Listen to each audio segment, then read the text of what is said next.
Good afternoon. Welcome back to the Basic and Applied Sciences session of 16th International Research Conference of General Sri Jayewardenepura University. We are about to start the plenary sessions, and I would like to cordially invite Dr. Anjala Kuruku to introduce the session chairperson today.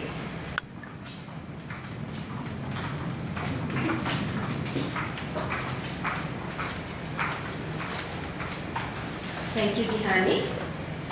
Professor Sugandhika Suresh has gained a BSc Special in Human Biology with distinctions in Biochemistry, Food and Nutrition, Parasitology and Pathology in 1998 from the University of Sri Jayewardenepura. Subsequently, she has completed her PhD in Biochemistry in 2002 from the same university.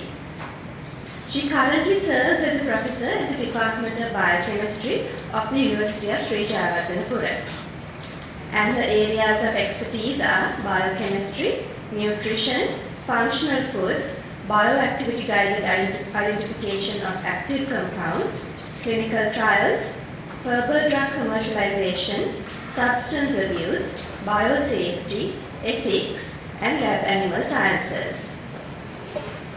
Dr. Suresh is a member of many professional organizations where she has served as the president of the Sri Lanka Association of Laboratory Animal Sciences, SLALAS, College of Biochemists of Sri Lanka, and a few more organizations. Professor Sugandhika Suresh has also won many number of awards, such as the Award of Faculty of Medical Sciences Oration in 2016. Further, Professor Suresh has been awarded a number of research grants throughout her career in academia, and she has published a lot of research articles in reputed international journals. Over to you, Madam.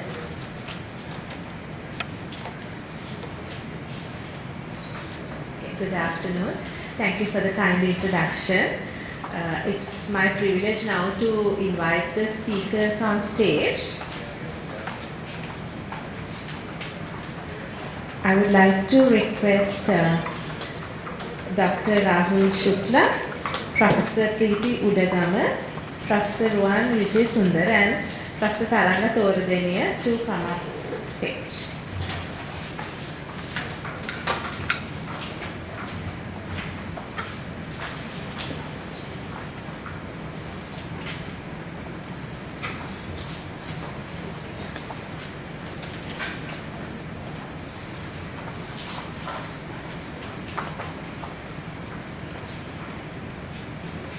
Okay, so before we start the plenary session, there are some ground rules that I'll just inform you.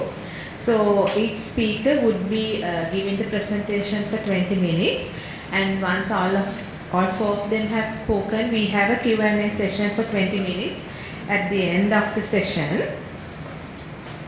So it's my pleasure now to introduce Dr. Rahul Shukla, who is a scientist in Virology at the Central Drug Research Institute, that is CDRI, Lucknow, India. Let me read his short bio. Dr. Shukla has completed his PhD from the International Center for Genetic Engineering and Biotechnology, that is ICGB, New Delhi, India. He has completed his postdoc studies in USA. And Dr. Shukla has over 12 years of experience in viral immunology. And during his PhD, he has designed a recombinant dengue vaccine candidate and established the AG129 mouse model, which is the first time in India to assess the antibody-mediated disease enhancement of dengue vaccine candidates. And he has transferred this know-how to global leader pharma company, that is Sun Pharmaceuticals Private Limited, for clinical evaluation. Then in June 2021, Dr. Shukla has joined as a scientist at CSIR, Central Drug Research Institute, Lucknow, where his work is majorly focusing on the development of specific antiviral drugs against nationally important emerging viruses like the Japanese encephalitis virus, dengue, and the SARS-CoV-2, virus. And his lab is also engaged in developing the biomarkers which are common in dengue, severe dengue disease. And he has published many research articles and has obtained 5 patents. He has been honored with several national and international awards, whereas recently the award is NASI Young Scientist Platinum Jubilee Award by the National Academy of Sciences. He has also been awarded the Institute of Pasteur Fellowship Award and several other awards for his excellence performance in research. So over to you, Ramesh. Thank you. So should I start? Right. So thank you, Professor Suresh, for your kind introduction. So it is a great honor and privilege for me to be here and deliver a lecture what I did in past. So when I was thinking about what I published, then Dr. Anchala told me if most of the students are undergraduate or postgraduate, then I thought if I will tell about more basic and deep, I think it's not going to be worthwhile for the student to know.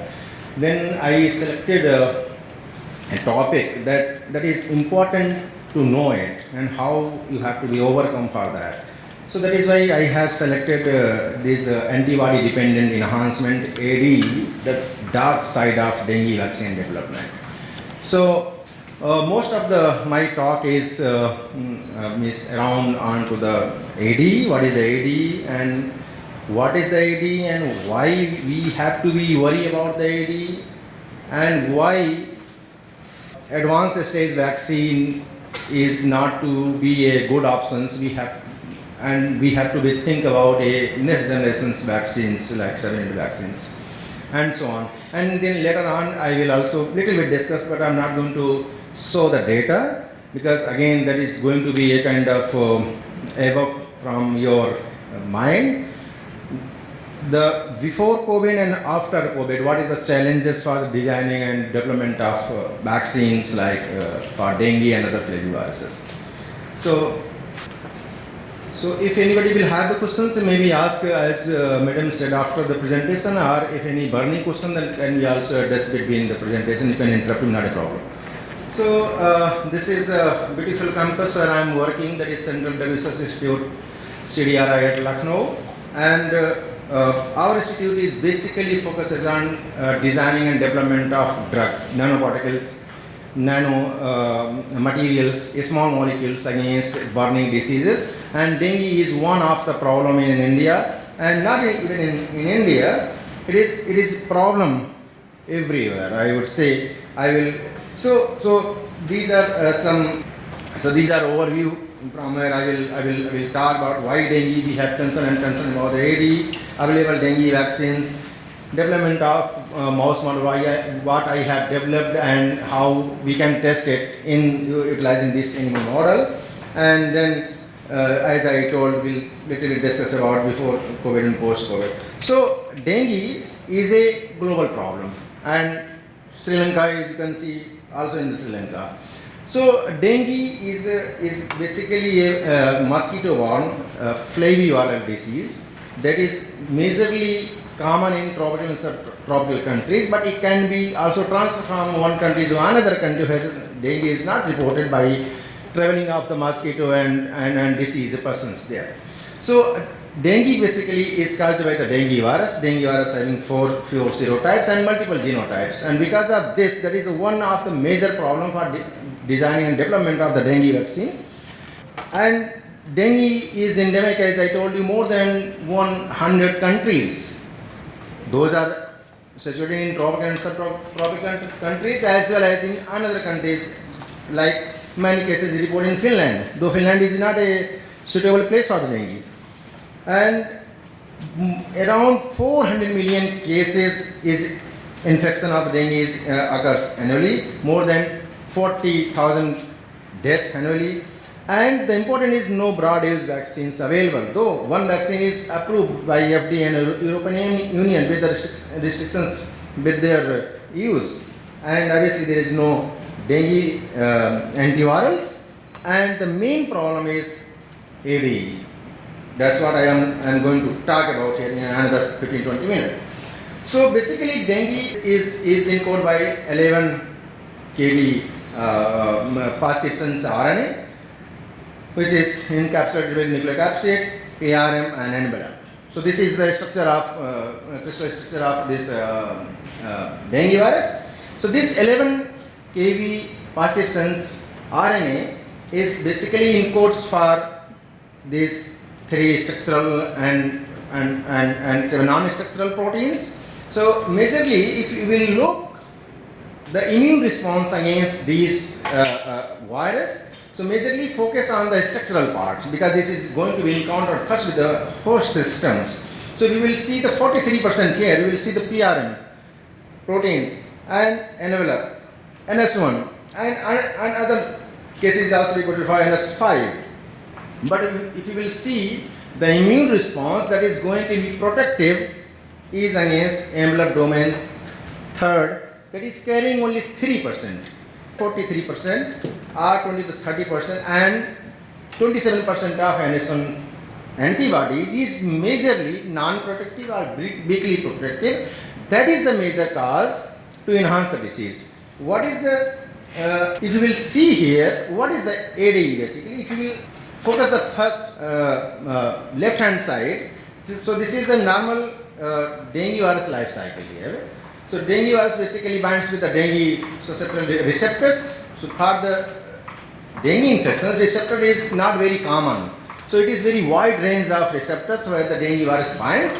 Once the dengue virus binds, it internalizes to the endocytosis, clathrin mediated endocytosis, where it immediately activates the pattern recombination signaling, and this pattern recombination signaling activate our innate defense system, that is IFN alpha and gamma, and that this innate defense system is basically to push the viral infection in a lower grade to reduce the infections or neutralize the virus. So if this is a normal scenario, left hand side. But once if you have a cross-reactive antibodies developed by PRM, developed by envelope domain 1 and 2, developed by NS1, these may, now you have to focus on the right hand side of the figure.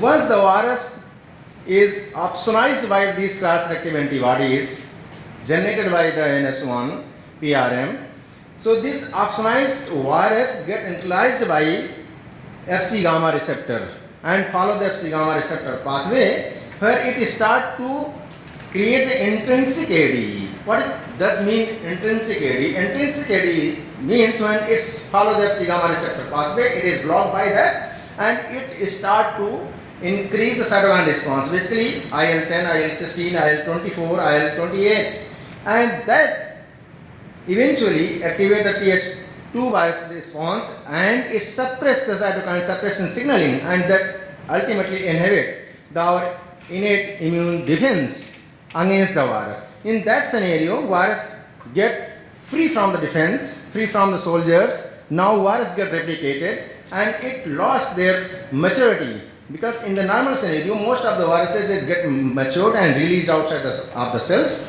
So the situation is like that. One side is a mature virus that we may have the antibodies to neutralize it, but another side is bumpy viruses. Many more epitopes are expressed, like PRM is expressed more. So those cross-reactive antibodies get opportunity to bind with the PRM is very easy, and then more and more virus load will be in the circulations, and then the mild dengue will be converted into the severe dengue. So one thing is important to hear. Many, if you will see literature, most of the literature is showing if you have infected with dengue virus 1, you are protected for a long time. But it is not 100% true. Several literature is also suggesting that when these again this dengue virus 1 is infected another time with the same patient, these cross-reactive antibodies may engage to the virus at very early stage of the infections and may initiate the ADE. However, the theory says that once the person is infected with dengue serotype 1, protected for a long time, and subsequent infection will be carrying by the dengue virus 2, 3 or 4, they may create the antibody dependent enhancement and follow the severe disease. So what is the problem in this? Problem is here. Now if you will remember, this is the first dengue vaccine, Denvaxia, approved by European Union. Then it rolled in Philippines in 2014 and 16. And this is basically the live attenuated vaccines based on the yellow fever virus vaccine. So basically yellow fever backbone, if you will see here, this is backbone of yellow fever carrying the capsid and non-structural genes. However, and PRM and envelope genes is substituted by the dengue serotypes. So if you will see the dengue serotype 1 here, means PRM and envelope protein sequence is taken from the dengue virus 1, dengue virus 2, dengue virus 3 and dengue virus 4 and make a lab attenuated vaccines. And if you will see the Denvaxia in clinical trial, even in the clinical trial, it showed not very high efficacy. It showed only 30 to 40%, 50% and 55% maximum efficacy. And efficacy is also very varied. Varied means efficacy against dengue serotype 1 is different, serotype 2 is different, 3 is different and 4 is different. So in this case basically dengue serotype 4 was more prominent than other serotypes. But what is the problem? Problem is that when after 4 years down the line of the vaccinations, this vaccine basically enhances the dengue virus in natural infections and increases 7-fold increase in the hospitalization cases. It means those vaccinated with the Denvaxia having more severe disease than those not got any vaccination by Denvaxia. What it means? It means the Denvaxia is carrying something that is going to play role in converting from mild dengue to severe dengue when the vaccinated individual get infected by the natural infections. Got it? And if you look these two another vaccine that is very advanced in phase, according to me, there is no different. They are the live attenuated vaccines. The only difference is, if you will see, this is the vaccine is clinical phase 3, is the backbone of dengue virus 2. Similarly, like here backbone of yellow fever virus, here the backbone of dengue virus 2 is substituted here dengue virus 1. It is exactly dengue virus 2, substituted dengue virus 3, PRM and envelope, and dengue virus 4. And another vaccine is developed by the vaccine candidate is developed by NIH, that is very full phase of the clinical trial, and now recently it is going to be also registered in the India for clinical trial, but because of our study, I will go through that, why it is not getting approval in India for the clinical trial. So in NIH vaccines, they have taken the dengue virus 2 backbone for dengue virus 2 and 4, and they have taken as it is as the dengue virus 1 and 3 and 3 prime, and they have deleted some of the sequence those are involved in pathogenicity.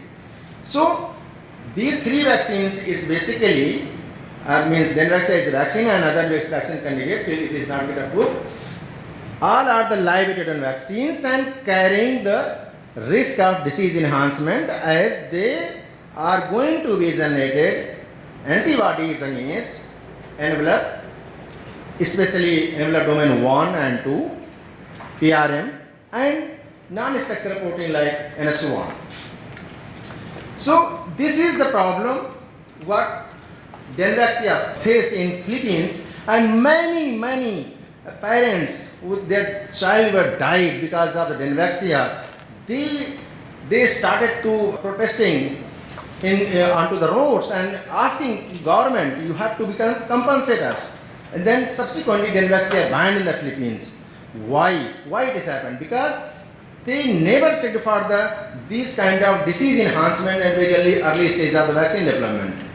And finally this vaccine was banned in Philippines and many other countries also.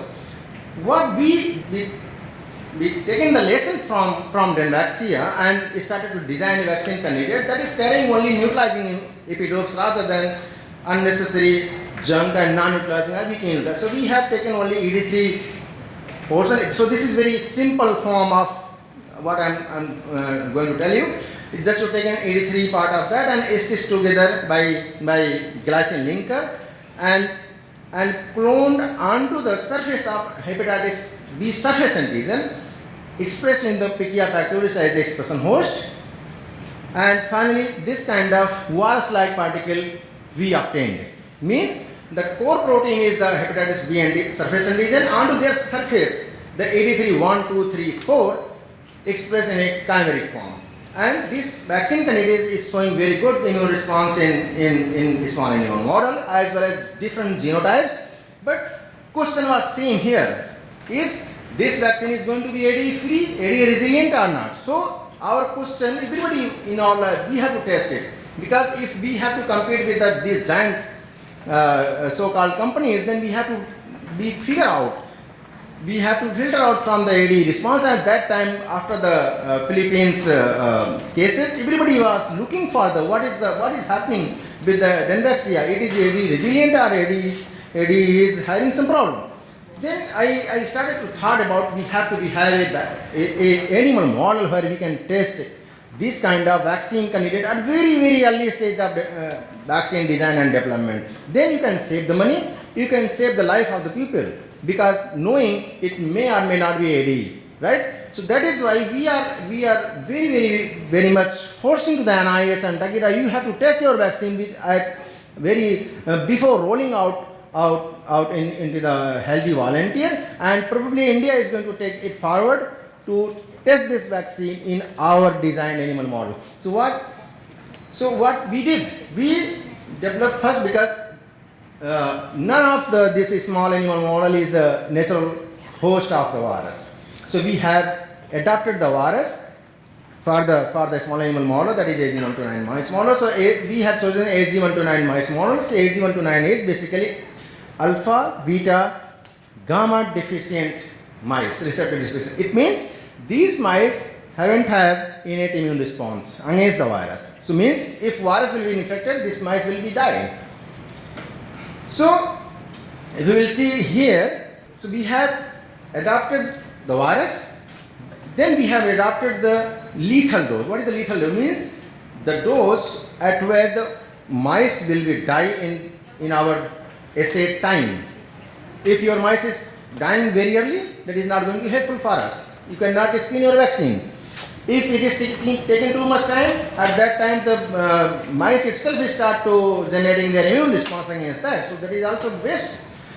And then we have to optimize sublethal dose. This is very important. Sublethal dose means mice cannot die in a specific time, let's say 10 days time. But when you will put a cross-reactive antibodies in this scenario, then these immune complexes, just remember our previous figure where these cross-reactive antibodies virus get opsonized by the cross-reactive antibodies, followed the gamma receptor and followed the intrinsic pathway as well as causing the AD.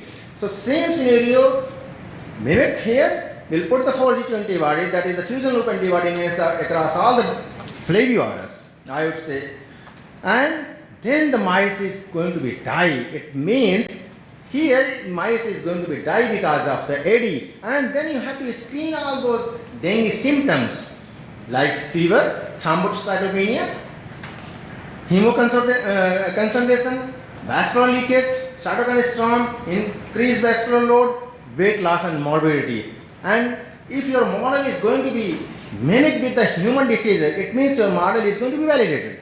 And then we have to be, because many people will ask, maybe when you will put the antibodies, and then antibodies may enhance just cytokine storm, and because of cytokine storm, many infiltration of monocytes and natural killer cells is coming, and mice will be dying. Then you have to test again, then we have to be, you be killed virus and make the immune complexes, and in this scenario, if you will see mice were live, it means what is going to be happen? It is going to be happen because of AD. And then again, we have checked with the serotype specific immune response. So this is here, TS5 antibody serotype specific against CD3 for serotype 1. When you will make the immune complexes, and it is opsonized, but it is going to be follow a natural pathway rather than Fc gamma pathway. It is not causing the AD. That is why mice is live here. So this model is showing here when you will use a serotype specific neutralizing antibodies, that is not going to be cause AD. Another side, when if you will have cross-reactive antibodies that may follow the AD pathway, and that is why mice is going to be die. So now you have the model you can screen versus cross-reactivity as well as serotype specific immune response. Then we have to start to think about why not. We have to test the dendroxia in our established animal model as well as our vaccine also. So then we have just immunized all those DSP, DSP4 is our designed dengue vaccines in 20 microgram, and dendroxia 0.1 human dose, 1/10 of the human dose, that is carrying around 10 to the power 6 PFU of the viruses.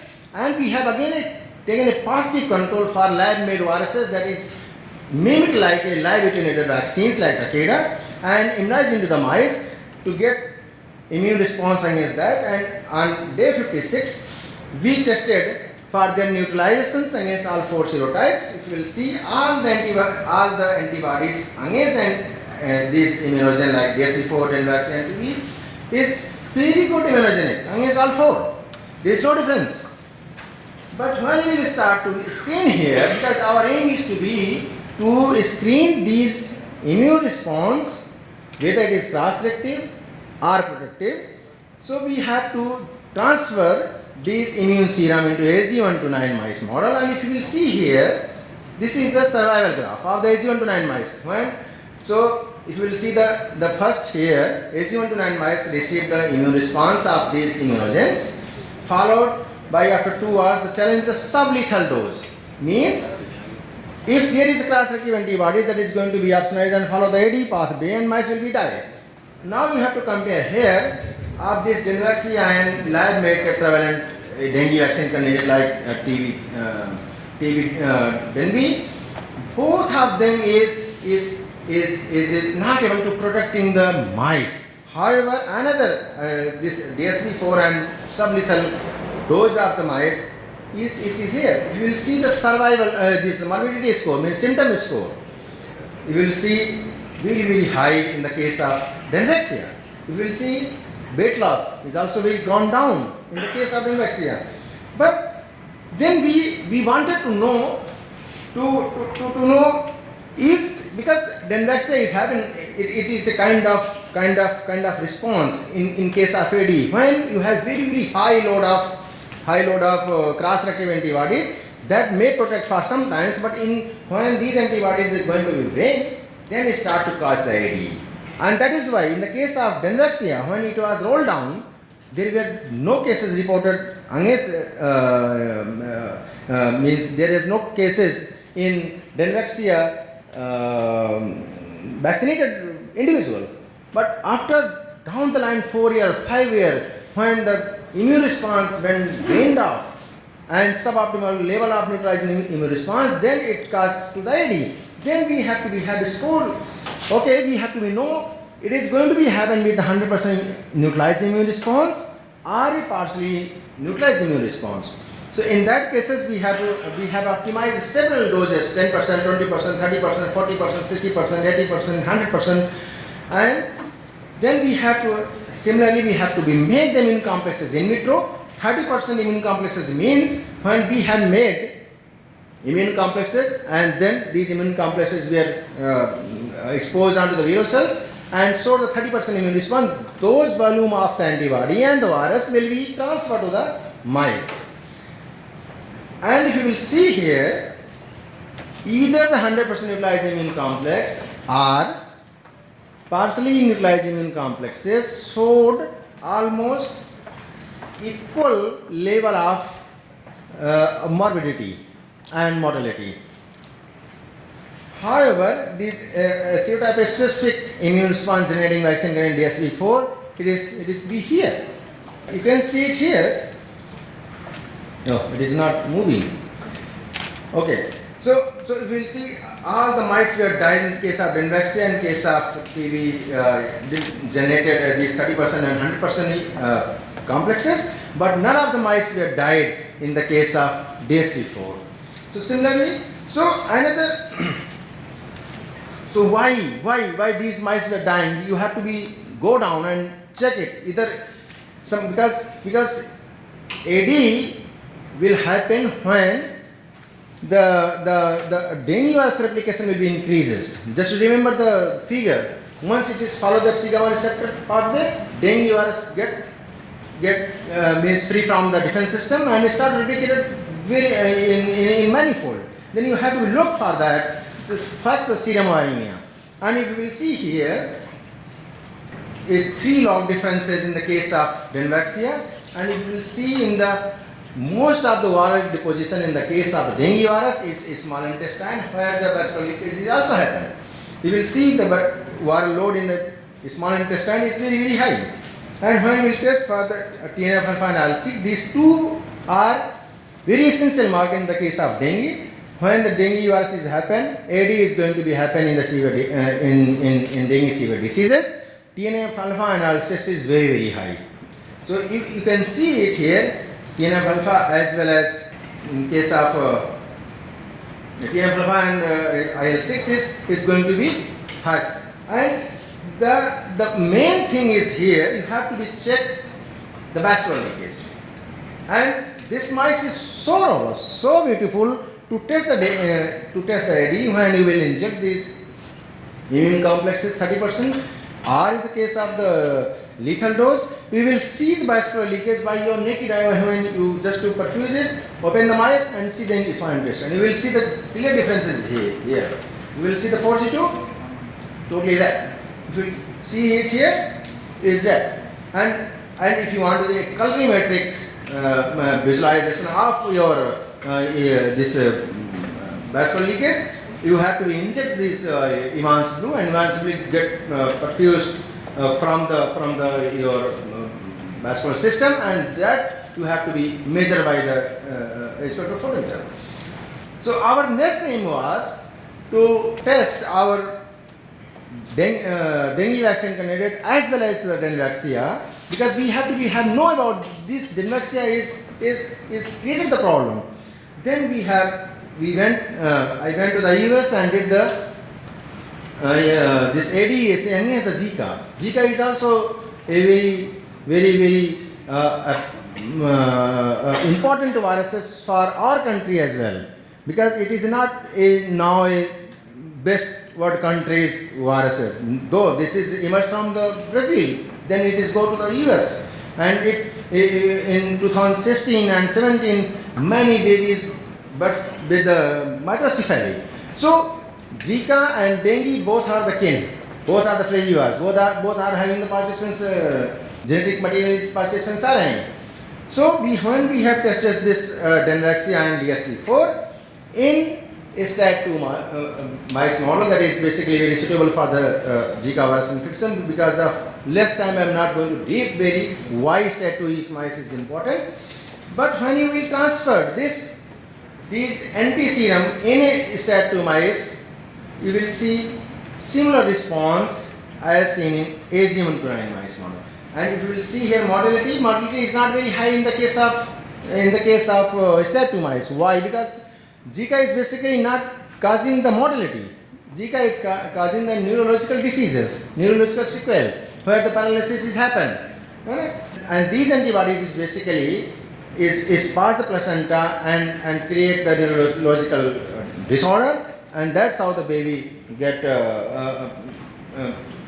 but with microcephaly. Again, I think here video is not going to be played. Oh, it is playing here. If you will see here, in the case of Dendroxia, you will see here how the paralysis is here. The mice cannot walk properly. You will see here. Both the hind leg is gone paralyzed. You will case here also. It is showing the same here. But you will see here the mice. You will see here the uninfected. They are very happy. So it means there is the risk carrying antibodies in case of dengue bacteria, like 4G2, right? So here you will see this is the dengue patient plasma, means this patient were infected with the dengue virus, transferred into the mice, start to mice, and then challenged with the Zika virus. You will see they cannot walk even. This serum is collected from dengue convalescent dengue patient, means dengue convalescent plasma. They cannot walk. You will see here, no difference. So we have to have very optimistic for is our dengue vaccine is going to be is safe, or it is going to be create a problem in a 3 year down the line or 4 year down the line. So, and this is obviously I'm not going to very deep, but the take home message is basically here is in the case of when you will put the Zika virus infections, all the virus load in the systemic circulation is going very high.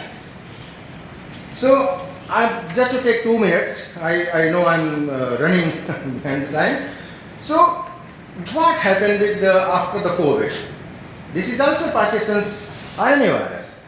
Several literature is suggested that. I will suggest please go home and read this literature. What happened in the case of the dengue, where dengue was severe after the COVID, or where COVID was severe in the dengue endemic areas. Both perspective cohort study are very important.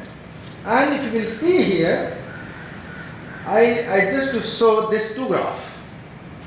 Look, if you will see the dengue infections from 2010 to 2020, and then very high. Why it happened? Because dengue is basically self-limiting febrile disease. Many of us may be infected with the dengue, but we don't know. We know the dengue when we got severe, right? So these are the cases which are reported by the hospitals. Very high, around 3-4 fold increase in the dengue severe diseases or dengue infection, I would say, after the COVID. Why it happened? It is question for all of us researchers. We have to be nailed down it. What is going on? Our lab is basically focusing on what kind of biomarker is going to be happen with the severe disease after the COVID. So we are doing a lot of study on this nowadays. So I am going to stop my presentation here. My take home message is use of the whole virus based vaccine should be cautioned before knowing it is carrying a disease. It is risk for disease enhancement or not. It is not going to be taken. And the third thing is, in the case of dengue, it is very important to think about next generation dengue vaccine, and obviously those vaccines should be tailor made and should have the only neutralizing immune response rather than the junk immune response. And we have to think about this post-COVID deployment of dengue vaccine, as I have shown you in a graph. Very high level of dengue disease infection is going on. You can see now after the COVID. Every year you can listen, okay, here is the dengue patient. But earlier it was not like that. Only few 3% cases it was severe. So I would like to acknowledge my PhD supervisor Naveen Khanna. Most of the work I done at ICG, as Madam was introducing me at the time, and then now most of the COVID, post-COVID in dengue biomarker I am doing at CDRI, Lucknow, and Zika work was done in USA in Kramer lab as well as the Gene lab, and most of the funding we got from the Department of Biotechnology, Government of India. And this is my lab heroes who are doing day and night, figuring out as soon as possible what is going on with the dengue after the COVID. Thank you very much. Thank you. We can take some question or after the presentation. It is up to you, ma'am. I think we can take the questions. Sure, no problem. Thank you. Thank you so much, Dr. Shukla, for your interesting presentation. And let me now introduce the next speaker, who is Professor Preethi Udagama. Senior Professor Preethi Udagama's research base is the Department of Zoology and Environmental Sciences of the Faculty of Science, University of Colombo. And that is from where she has conducted research approximately for the past 28 years. And she currently serves as the Cadre Chair Professor of her department.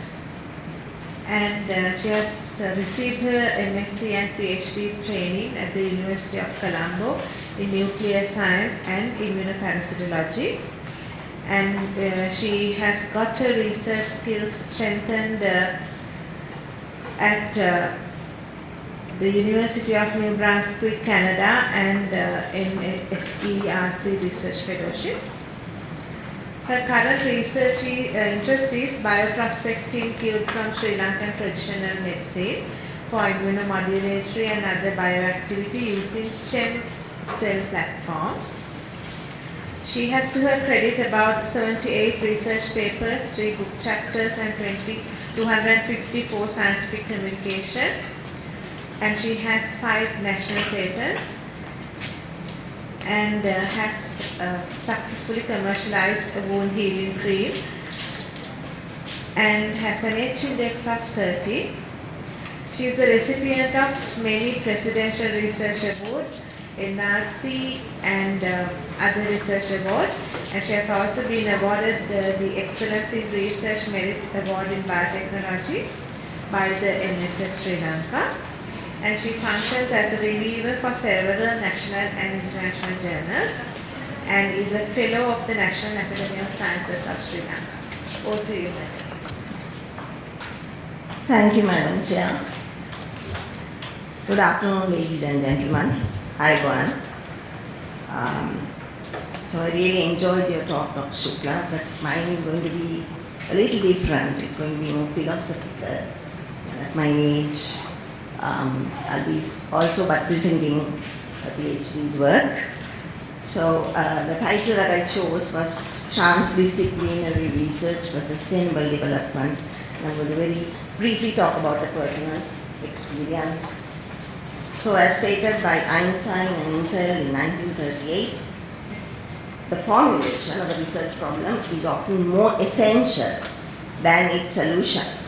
So to raise new questions, new possibilities, to regard all questions from a new angle requires creative imagination and marks real advance in science.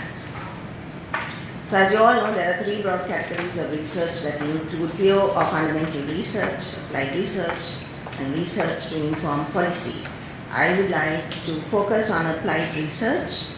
This is the research which has value within the practitioner environment, which contributes to service innovation and service development. So, as we all are aware, combining different disciplines to solve research problems involves 2 main perspectives. Now we use these 2 terms, multidisciplinarity and interdisciplinarity, sort of interchangeably, but actually there is a slight difference in the connotations. In multidisciplinary research, the different disciplines come together, the professions of the disciplines. They have their own paths to work out in the project, and at the end of the day, all the results are collected together, and it's a kind of a summing up of everything that leads to a successful multidisciplinary project. But the one in vogue is interdisciplinarity, and in the case of interdisciplinarity, all the different disciplines are integrated from day one, and we all work together on different aspects of the projects together, and so the outcome is said to be better.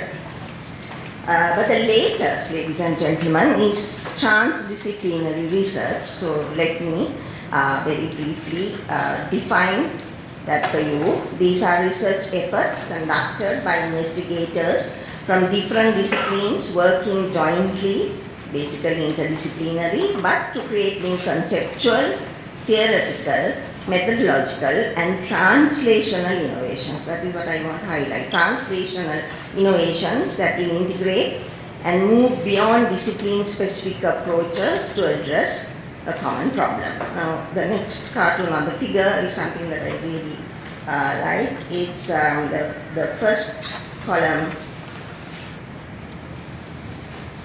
So the first column shows the disciplinary research, that is where we work in silos within a single discipline, and you all know that that would generate knowledge and basic research and fundamental information. But so what we are used to is interdisciplinary research, where research spans multiple academic disciplines. However, the latest, or it's not even latest, but for us, I guess, it is transdisciplinary research.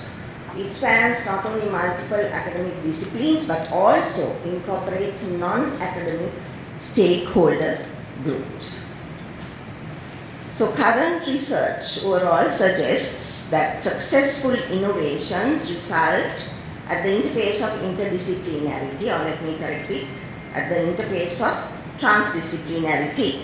So the example, I would like to present you a quote from someone very familiar to our nation, our very own much admired scholar, the late Mr. Kumar Tungamindasa. And in Sinhala, in his own words, he said, "Alut da notanan jatiya lower nonage." Translated, it reads as, "The nation which does not innovate will not rise." So let's move on to innovation, ladies and gentlemen. So according to Everett Rogers, an American sociologist, defined innovation as an idea, practice or object that is perceived as new.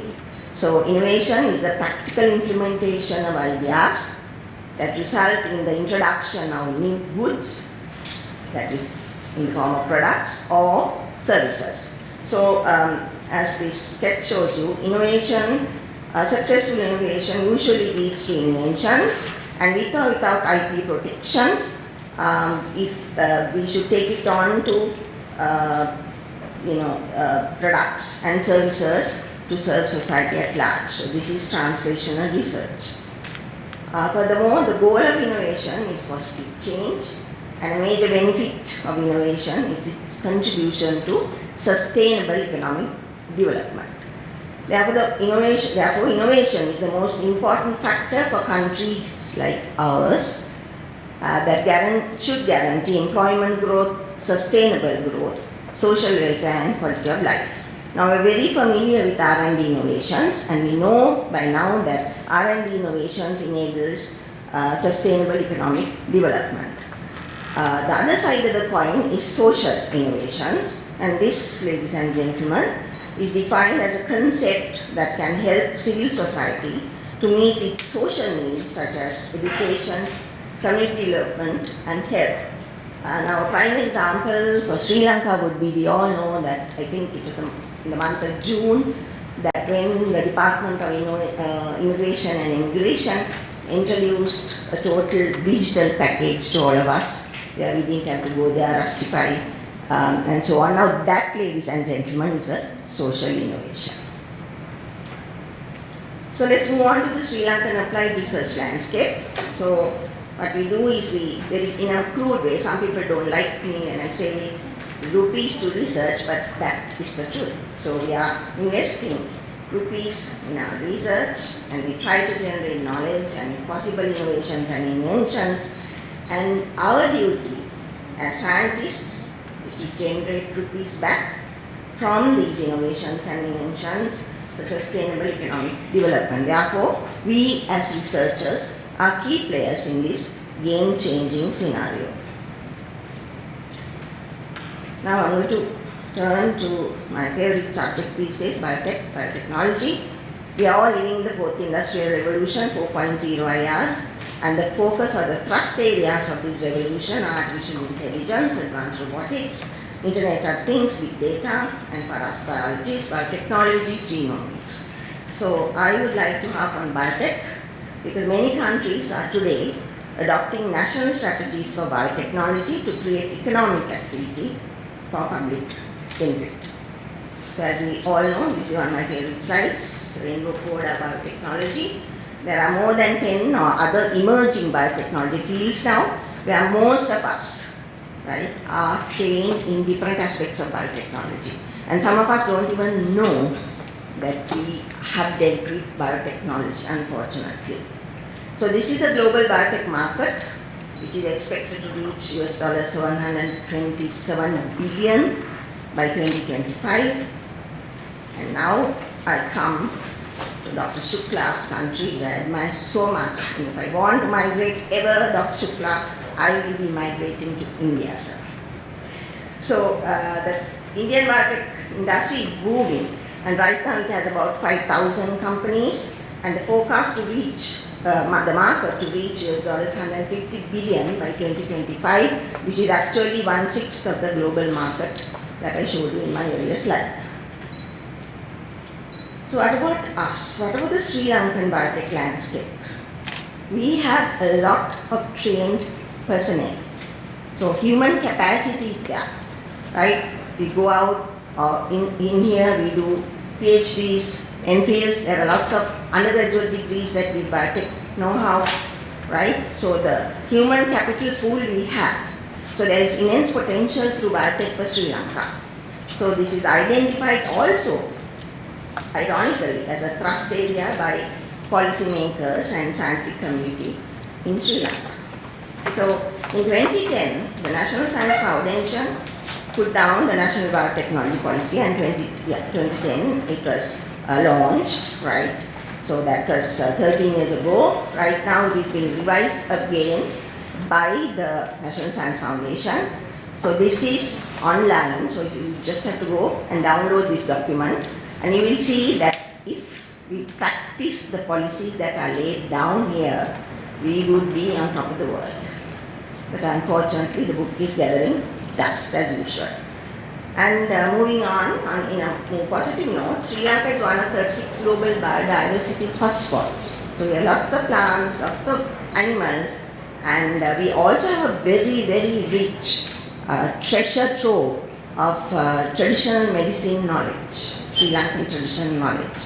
So the efficient and intelligent use of our biodiversity together with biotech tools, for example, bioprospecting, by itself has much potential for economic sustainability. For example, our marine resources are untouched, so to say. So I know that there are a few attempts to start looking at these things, but it's an untapped area and holds a lot of potential. So the exemplary examples of such technological leapfrogging have been set by China, obviously, but proudly India and South Korea, and it is imperative for Sri Lanka to follow suit. Now changing gears, I'm going to talk about stem cell therapy, and which comes under the umbrella of regenerative medicine. And so healthy stem cells can be harvested from individuals, they can be cultured in labs to increase numbers, and then they can be used to put back into transplanted back into the patient, or even not the sick but for cosmetic reasons. But these also can be differentiated into various other cell types, that is a potential of stem cells for therapy, right? So when we consider the global stem cell therapy market, it's huge. In 2024, it's projected at US $4,759 billion. Okay, now I'm going to concentrate on the second arrow, cultured in labs to increase numbers, stem cells. So we need stem cell stimulants to be put into culture to make these stem cells differentiate, not differentiate, but proliferate first, or divide, and then if we want to differentiate them into different types of cells. Now, earlier on, synthetic substances, semi-biological agents, biological extracts were used for this purpose. Then with advancement, we started using growth factors synthesized using recombinant DNA technology. Right now the focus is on herbal extracts because these are less expensive and also non-toxic. Now coming to our lab, this is the Combinatorial Research Laboratory of the Department of Zoology and Environmental Sciences at the University of Colombo. Actually, Dr. Shukla, I am a trained immunologist. I am trained in malaria and I've been working with malaria for over 25 years, and then in 2008, ladies and gentlemen, malaria kept coming down. I'm sorry, I don't have a graph to show you, right? So therefore, I realized very soon I'm going to be out of job. I mean, in the sense I'll be teaching, but not doing research. So therefore, however old I am, I believe in going for these workshops and getting educated. So I did attend 2 workshops on stem cells, and there I met a great Indian scientist too. He was, coaching us, training us, and then suddenly it clicked that my professor, Professor Surya, used to, at that time, his research base used to be herbal extracts. He did physiological studies, but I thought, why not on stem cells? And I met this gentleman, I can't remember that good professor's name, but, and I said, sir, is it possible to get herbal extracts to work on stem cells? Oh, why not, he said. But then when I went and looked up literature, India was far ahead of us as usual, and there were lots of papers. So that's what we did. So I switched from malaria to stem cell research. So we didn't have money. Of course, we did get a grant from the NSF, but we didn't have enough money in that grant to buy stem cell lines. So we made our own stem cell lines. So we have in-house developed human primary stem cell lines, and we screened these for natural products to see whether we could find any stem cell stimulants or stem cell differentiating agents. And in the process of using human cells, we didn't have to use animals, so it was a total replacement. And also when we did want to have in vivo mouse models, because numbers were reduced. So I'm sure Professor Thoradeniya would appreciate all this in your work. And so these, we were complying with 2 R's of the 3 R's in animal research. So I'm going to present you my second PhD in stem cell research. Mr. Preethi Ratnayakar's a part of his thesis. So he wanted to work on skin stem cells, which he did also for his undergraduate studies. So what we did was we got 4 skin samples as human waste. These have been thrown out after circumcision surgery at the Lady Retreat Hospital, and we used this tissue to generate primary stem cell lines. So this is a part of the skin that he brought in. Under sterile condition, it was washed, and the epidermis and the dermis were separated. And the dermis he used through the explant method. That's very simple, where he just chopped the dermis into tiny little pieces of tissue, like 2 millimeters, and would just drop it into a cell culture plate, and we let it grow for about 21 days, and then from these tissue pieces would emerge these stem cells. Very slowly they would start coming out, right? And furthermore, he also used the epidermis using enzyme digestion method to come up with his own keratinocyte line and melanocyte. These are not stem cells, ladies and gentlemen. These are differentiated cells, as we all know. But he used them for toxicity studies and also for another very nice project, which I don't have the time to talk about. So these are his skin fibroblast stem cells growing at 50% frequency, at 90% frequency, but that was not good enough. We had to characterize these cell lines properly. So one of the methods is to differentiate these stem cells into other cell types to show that these are indeed stem cells. So there is a standard tri-lineage differentiation assay. So he, using various cocktails, he was able to turn his skin stem cells into chondrocytes, into adipocytes, these are fat cells, and osteocytes. And he used different specific stains to show that he indeed has got the differentiation happening. And then furthermore, he used flow cytometry to check for stemness of the cell line, where he showed that the CD90, CD73 stem cell markers were indeed there in his fibroblast cell line. Next, what we did was we used a polyherbal distillate that was skewed from Sri Lankan traditional medicine. It's a new one, it's not an old recipe. And we wanted to look at the wound healing potential. So basically we were looking at the proliferation efficiency of human skin stem cells. So this graph shows you the stimulatory index, the difference proliferation index that was shown by the positive control, which was a synthetic beta fibroblast growth factor, and this is the distillate, and as you can see the very concentrated ones are toxic, but then as we diluted it out, voila, and we got at 0.25%, 125% proliferation, which was significantly higher proliferation than the positive control.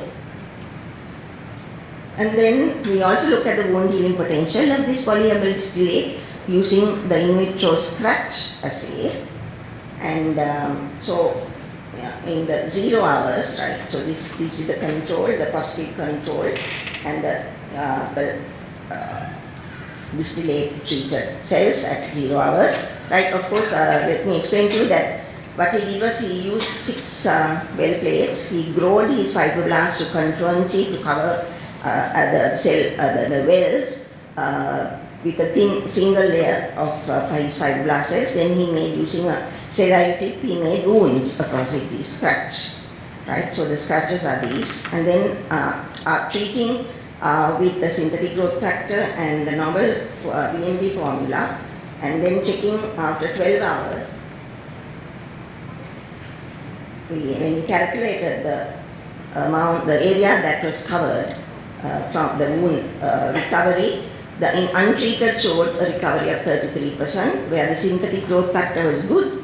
It showed a wound healing percentage of 47%, whereas our formula, the polyherbal formula, gave us a fantastic wound closure rate. So with more work, like a lot of toxicity studies and then chemical, phytochemical analysis of this polyherbal distillate, we were able to file for a local patent, and we were awarded this local patent in 2022. Then our science and technology cell in our faculty helped us with the IP, and then they also found us an industry partner from Sri Lanka, and the product using this technology, this invention, was launched as a wound healing cream in February at the Faculty of Science, University of Colombo. And now, right now, we are getting ready for a clinical trial. So this is our interdisciplinary research team. Yours truly was the team lead, and I participated as a biomedical scientist here. This is the magician, the late Dr. Wijesundera, who passed away prematurely last year, unfortunately. He was an MD in Ayurveda from Baranasi, and he was also, more interestingly, he represented the 10th generation of traditional medicine practitioners from my father's village, from Patagongara. So that knowledge was what he used to make this formula. And he made the formula using traditional equipment with his own hands, and he's a true scientist and a true gentleman. We also worked with Professor Janani, a very senior skin specialist, who provided us the skin samples as well as the funding from the Ministry of Health. And this is Preethi Ratnayaka, who did this great work. He submitted his thesis recently and is awaiting his viva voce. This is just part of his PhD. Another part, he worked on menogenesis, and he got fantastic results too. So this is my last slide, I think. No, just one to the last. So I believe that the role of universities at this very critical juncture that we are at our country is to instill innovative research cultures in our universities. This can be done by promoting the establishment of centers for transdisciplinary research and business incubators for innovation and entrepreneurship. And these all can come under the umbrella of the university business linkage units, because all of us by UGC circular have been instructed to come up with university business linkage units. And we have one, so I hope KU has one too. And again, I forgot to tell you the numbers of biotech personnel trained in this country when we wanted to set up, we have set up a transdisciplinary biotech research center, and when we were taking a census from our several departments of our faculty, there were 52 PhDs who were trained in different aspects of biotechnology. Right, so that is the extent of our training. So after 29 years of service, I retired at the end of this month, and I've been very fortunate to work for about 27 years on research, because I wasted 2 years looking for money, funding when I came back. So with all that experience, this slide is meant for you young ladies and gentlemen who are the age of my daughter and son. So with a lot of love and affection, this is what I've learned through the years. For me, research has been a way of life. It is still. And it, of course, requires utmost passion and very strong commitment. And I'm sure all of you would have appreciated the passion in Dr. Rahul Shukla's voice when he was talking about his research. I really appreciate that. It has to come from within. You can't suddenly become passionate about something just for promotions or, just to become a researcher. You can't do that overnight. That has to come from your undergraduate days and develop yourself, and, it has to come within. And of course, the strong commitment. My children would tell you a lot of stories about my commitment to research. So not good ones from their side, but anyway. So another thing is positive attitude is extremely important, and we have a poster in our lab saying yes we can. So at every research project, sometimes when I started with stem cells, I didn't know a thing. I wrote it, I got the grant, but I was not even sure whether I knew how to do it. But we did it, because our young brains are really good. Young hands are very good. So we have to just lead them on. And we have to be motivated to accomplish our goals, and we have to stay inspired no matter what. Right? Through COVID, we completed 2 PhDs, and I'm thankful to our management for allowing us to do that. And on a different note, something that makes me sad maybe or disappointed is that people have given up hope on this country. I'm sorry for the emotion. So some are already migrated, some are in the process of migrating, others are planning to migrate. And when I ask the youngsters whom we, mold with such a lot of love and care, some of them turn back and say, and I ask somebody, are you coming back? No, never. That makes me very sad. So maybe I'm too old, maybe this is where I have to live, but I still can go abroad. So somebody told me the other day, this country is cursed. No, this country is not cursed, it's the people. I wish Dr. Shukla was not here, but it's the people who are cursed. So I have hope, ladies and gentlemen. Thank you very much.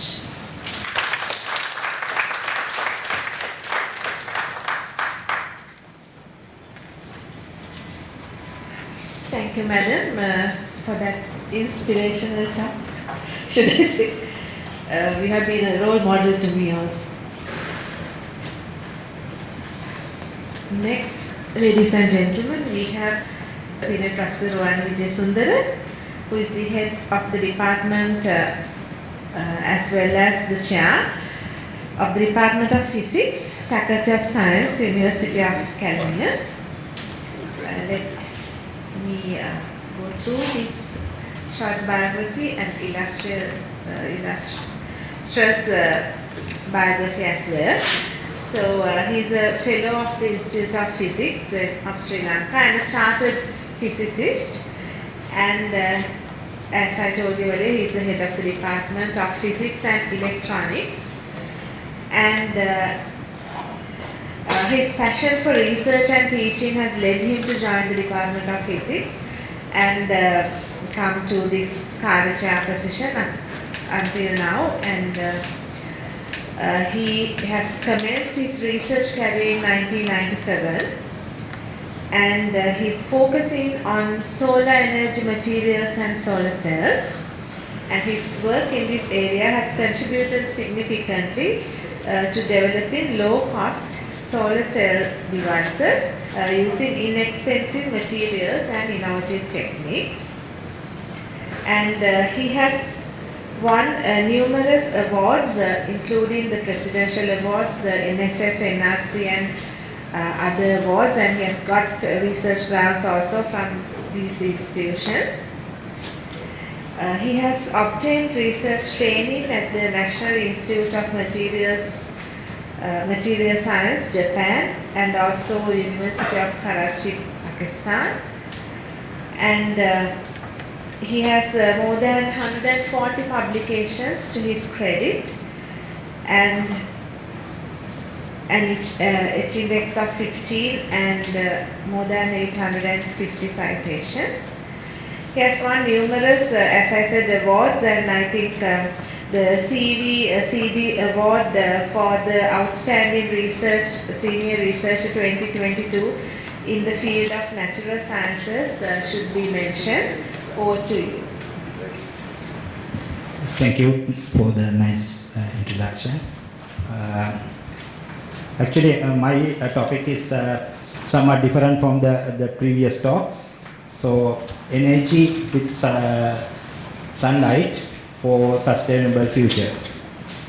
So, when you are talking about energy and sunlight, so energy is essential for lives and all the processes that occur across the universe.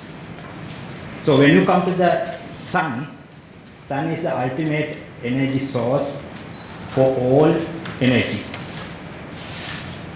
which freely available and used by the human, animals, the plant and microorganisms.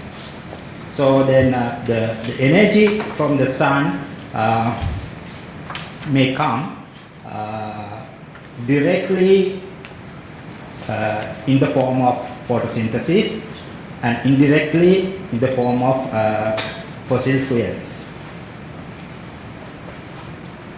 So this is the outline of my talk.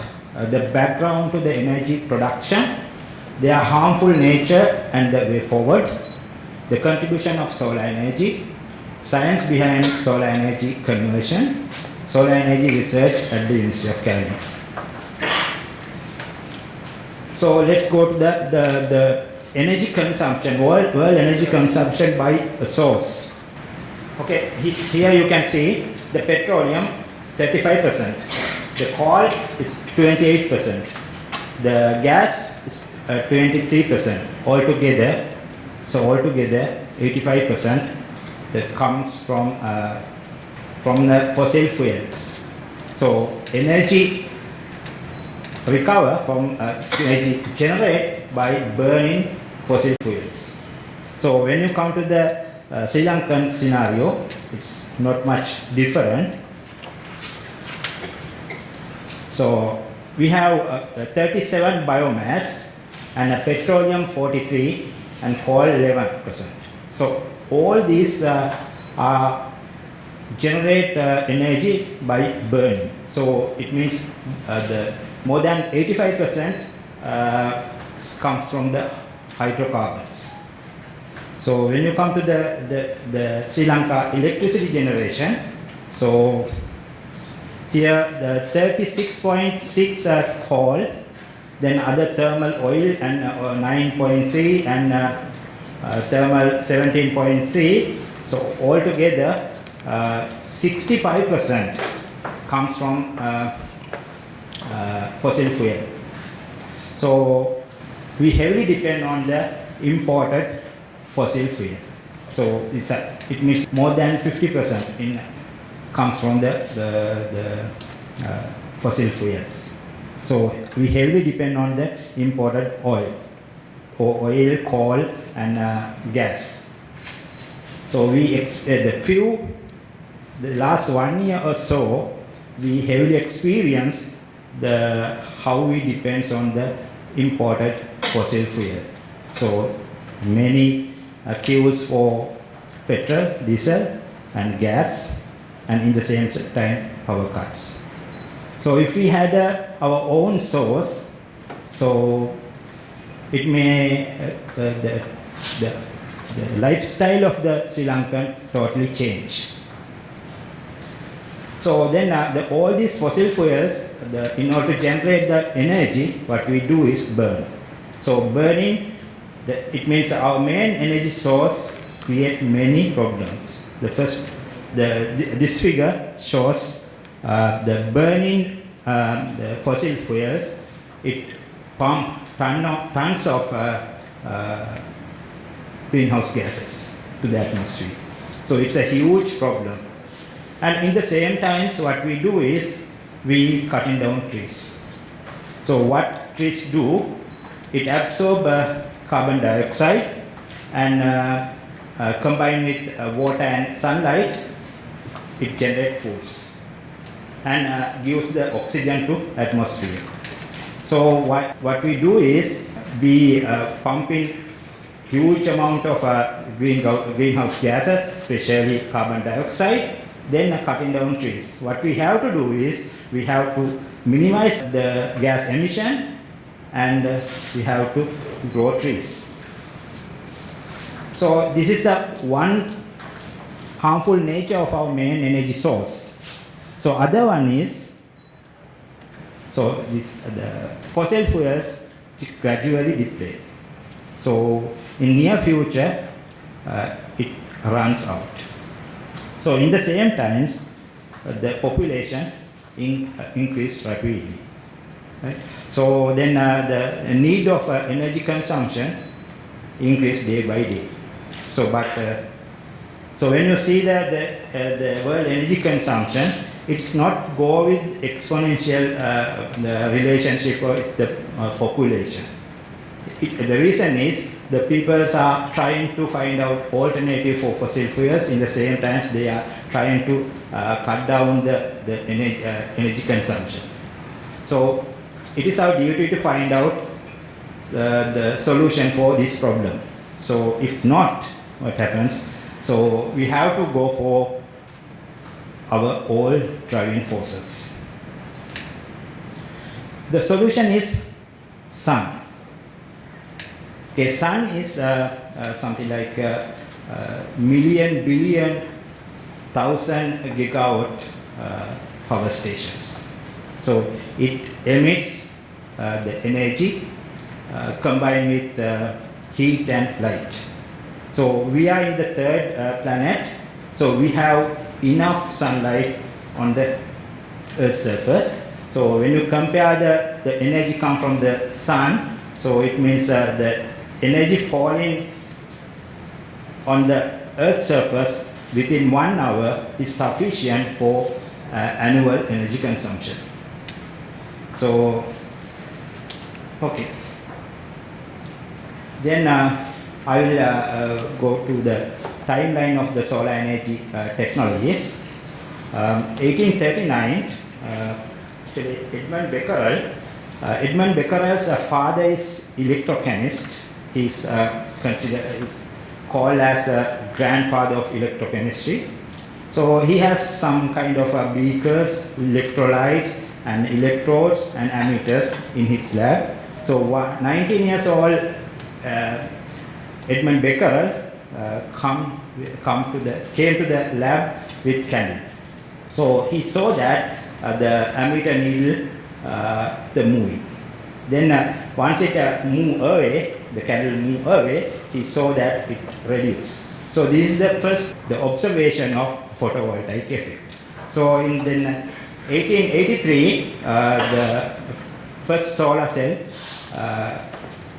introduced using selenium. Then 1954, 4.5% efficient silicon solar cell was introduced. So then the efficiency increased to 10 in 1959 and 14% in 1960.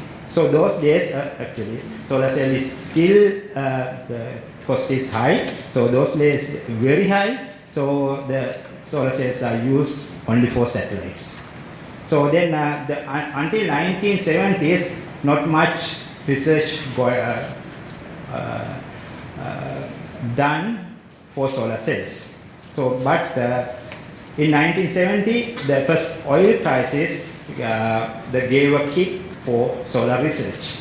So in 1980, thin film technologies introduced the cadmium telluride and CIGS solar cells. So 1990s, dye-sensitized solar cells, then 2000, organic solar cells with polymer. Okay, let's see the solar cell operation. So solar cell is some kind of PN junction. It means it's a semiconductor device, electronic device. It's a semiconductor device, the junction, PN junction. So semiconductor means all the materials can be categorized according to based on the conductivity, can be categorized the metal, so conductors and insulators. So in between, there's a material we call semiconductors. It has the conductivity in between conductor and insulator. So under some condition it's insulator, some condition it's a metal. So then, so it's the semiconductor is in the electrons field, highest electron field level we call valency band. The lowest empty band is called the conduction band. In these two bands, there is an energy cap. So, but depend on the Fermi level, electron field level. So, if it is close to the very closer to the valency band, so we call P-type semiconductors. Then, if it is moved to the conduction band, very close to the conduction band, we call N-type. So N-type and P-type material get together in a conceptual way. If we make a junction, so junction region, it makes some kind of the depletion region where it has a built-in potential. So it has a driving force. So what happens? So the sunlight comes into the solar cell. So sunlight is something like a photon. It's the energy packets, like energy packets. So once it comes to if the photon energy higher than the energy cap of the semiconductor materials, so the conduction, that energy absorbed by the conduction band, valency band electrons and jump into the conduction band. In that way, that photon generate electron hole pairs. So then the electron hole pairs generated within the depletion region. So what happens? There is a driving force, potential energy. So it moves the electrons to the N-type side and holes to P-type side, this side. So then electrons comes to the external load and come into and recombine with the holes. So this is the process and how it generates electricity from sunlight. So the people are researching on conversion of sunlight into electricity. What they do is, other thing is, try to minimize the energy consumption. So then the first red LED introduced in 1962. So then the yellow 1972 and the blue 1993. So we have all the basic colors, 3 basic colors.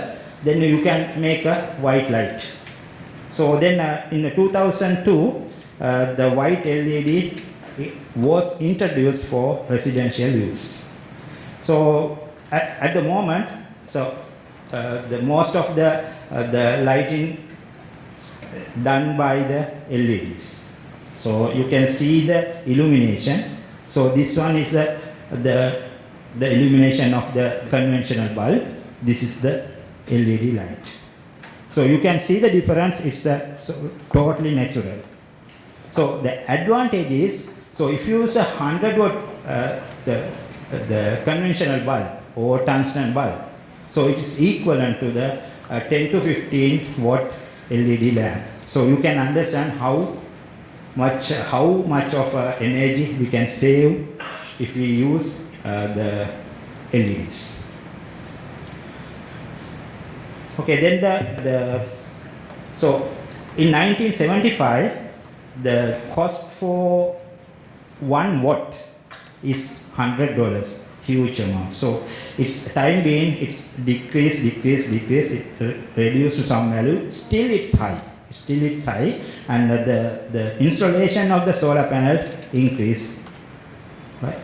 So then, even though the price is high, so once you install the solar system, so your payback period is for around 7 to 10 years.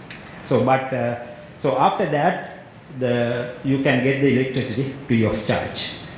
So then normally the lifetime of the solar cell more than 25 years.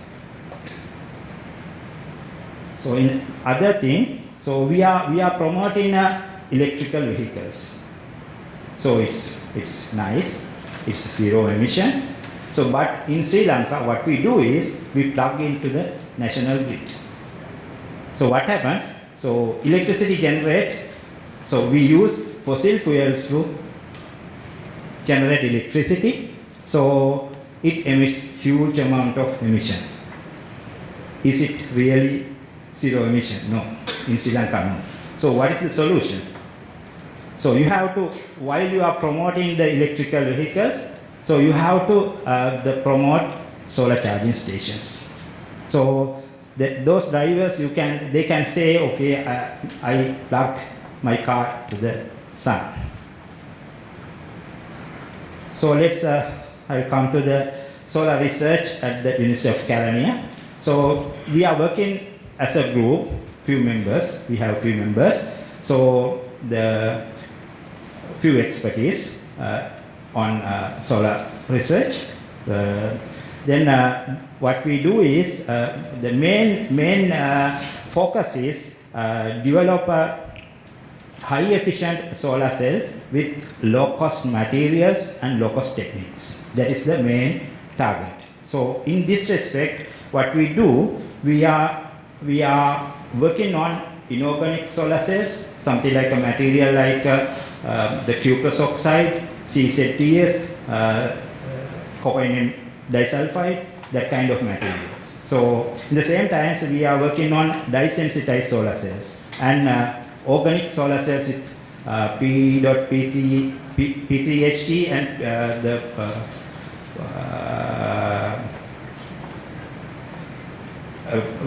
polymer, right? So then in addition to the solar cells, actually this is a P3HT and fullerenes. So then the addition to the solar cells, what we do is we are working on the hydrogen generation using photoelectrolysis. So these are our research. So then mainly what we do is we are trying to develop a solar cell using cuprous oxide. The cuprous oxide is ultra low cost material. So if we can make solar cells, so its cost is almost negligible compared to the present solar cells. So the reason is why we use cuprous oxide. Okay, it's a low cost, ultra low cost, and in the same time, its a theoretical conversion efficiency is 20%. So in order to grow the material and fabricate the device, we use very simple technique, low cost technique, electrodeposition. So you may know, so nowadays we cannot see, but in my school time, when I pass in the gold house, they have some setup to gold plate. So you can see that in front of that shops, there are that kind of setups. It's electrodeposition. That kind of the same technique we use to grow the semiconductor material and fabricate the device. So when I started the cuprous oxide solar cells, so efficiency is something like we fabricate the device, but the efficiency is around 0.1, 0.2%, but theoretical value is 20%. So there's a problem. So what we found is, so the low efficiency comes from the directly due to the interface problems.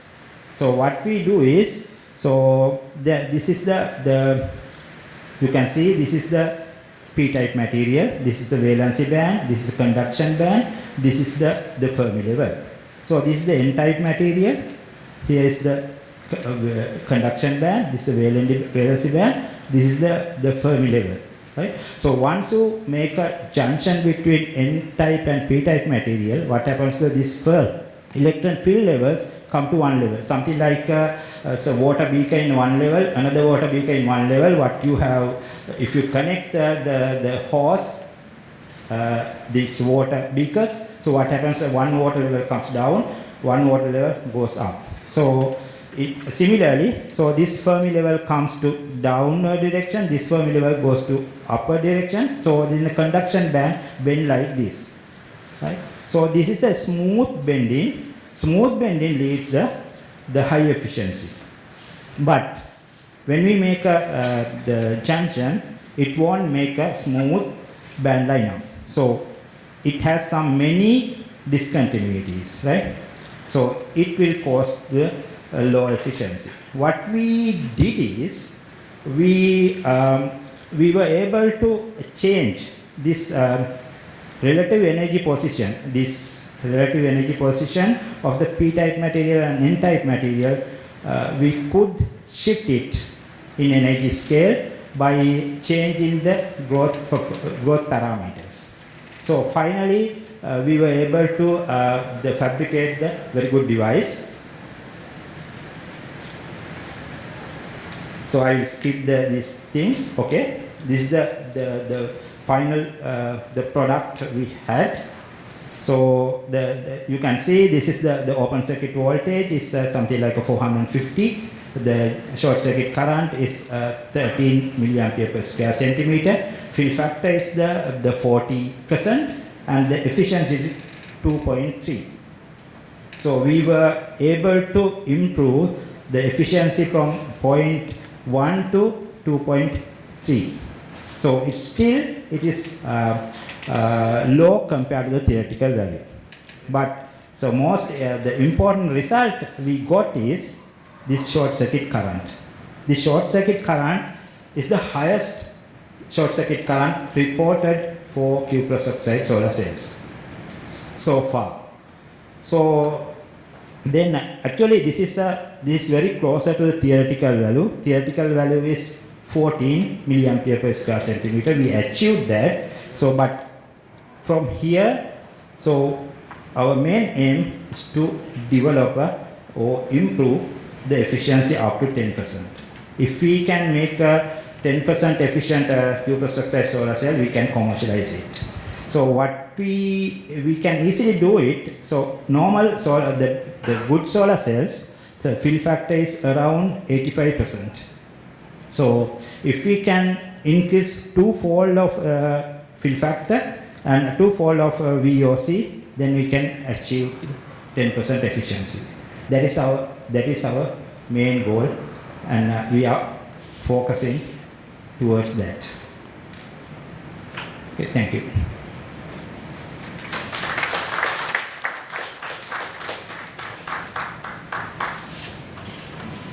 Thank you very much, Professor Wijesundera, for that very informative speech. Now I have the pleasure of introducing next, the final speaker for the session, Professor Thoradeniya. She is a professor in the Department of Biochemistry and Molecular Biology at the Faculty of Medicine, University of Colombo, and she has earned her Bachelor of Veterinary Science degree from the Faculty of Veterinary Medicine and Animal Science at the University of Thoradeniya, Sri Lanka, and obtained her PhD in Nutritional Biochemistry from the University of Colombo. And for the past 22 years, She has been possessing diverse research interests at different institutions, encompassing nutrition's role in modulating the risk of chronic diseases, then the intricacies of micronutrient metabolism and functionality, food safety and food environment, as well as animal welfare and alternative approaches. She has won many prestigious awards and honors, including a Commonwealth Academic Fellowship and an Erasmus Staff Mobility Teaching Program in 2017. And in 2020, recognition of her dedication to advancing animal welfare, she was recognized with the prestigious Global Animal Welfare Award. And Professor Tharanga has mentored and guided more than 20 postgraduate researchers across various interdisciplinary fields. And currently she is spearheading Sri Lanka's involvement in a key multi-country study on food and beverage TV marketing to children in 9 Asian countries. She was the president of the Sri Lanka Academy of Young Scientists, SLACE, as well as the SLALA, Sri Lanka Association for Laboratory Animal Science. And with her multi and transdisciplinary background, she has been at the forefront of numerous initiatives aimed at fostering collaborative work on planetary health aimed at addressing the paramount concept of planetary boundaries. And she is in a unique position to apply her vast different fields of background to further the knowledge in the multifaceted experience in interdisciplinary and transdisciplinary approaches in research and as well as teaching. So over to you.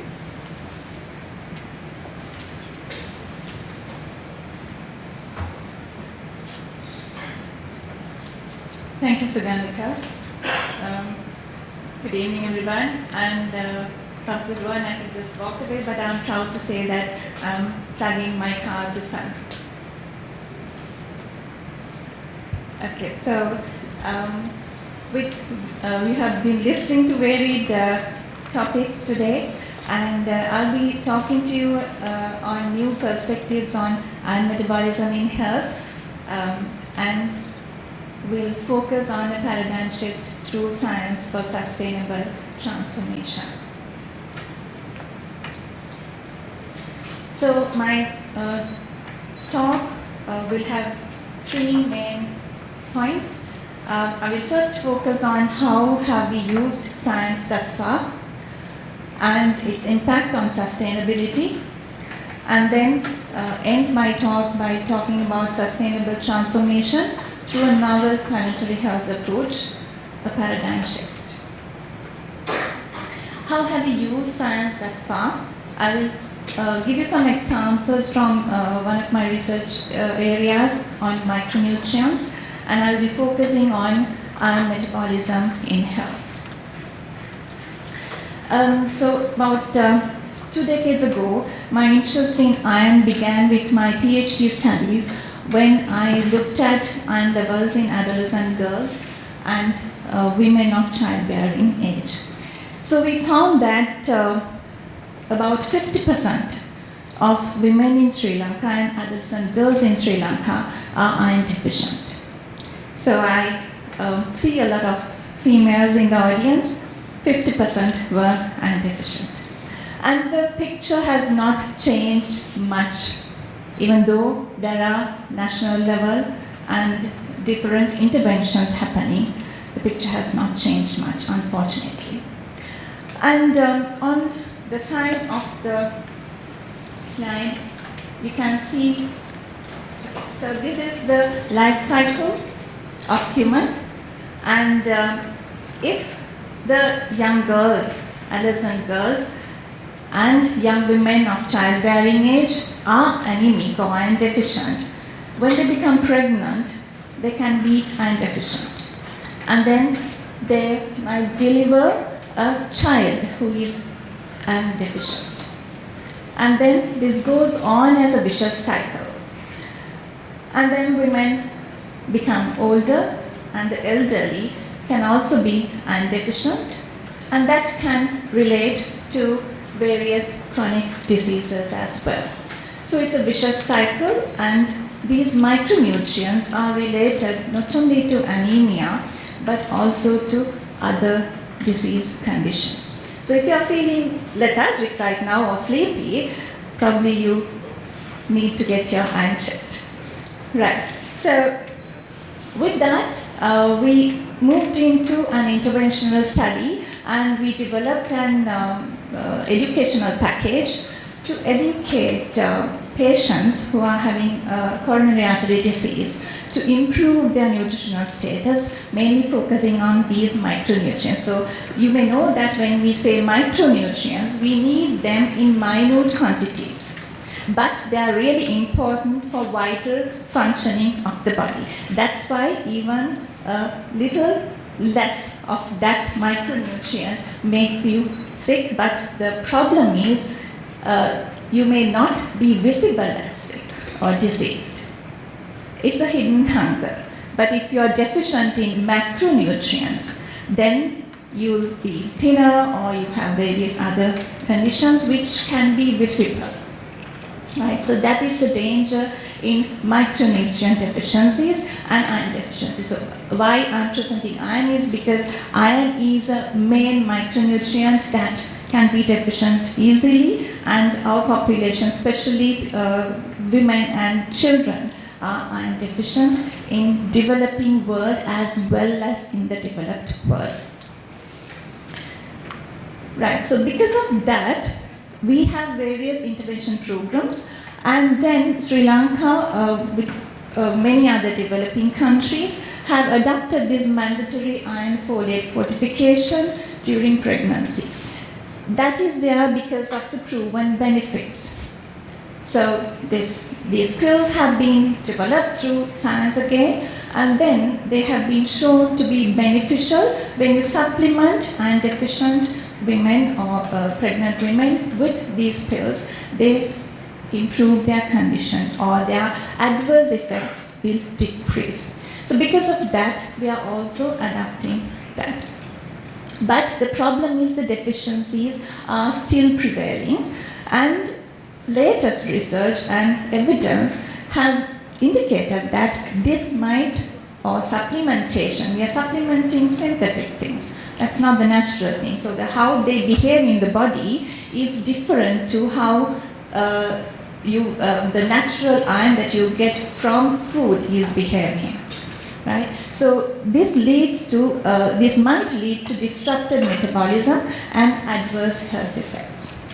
So this supplementation is seen as a double-edged sword.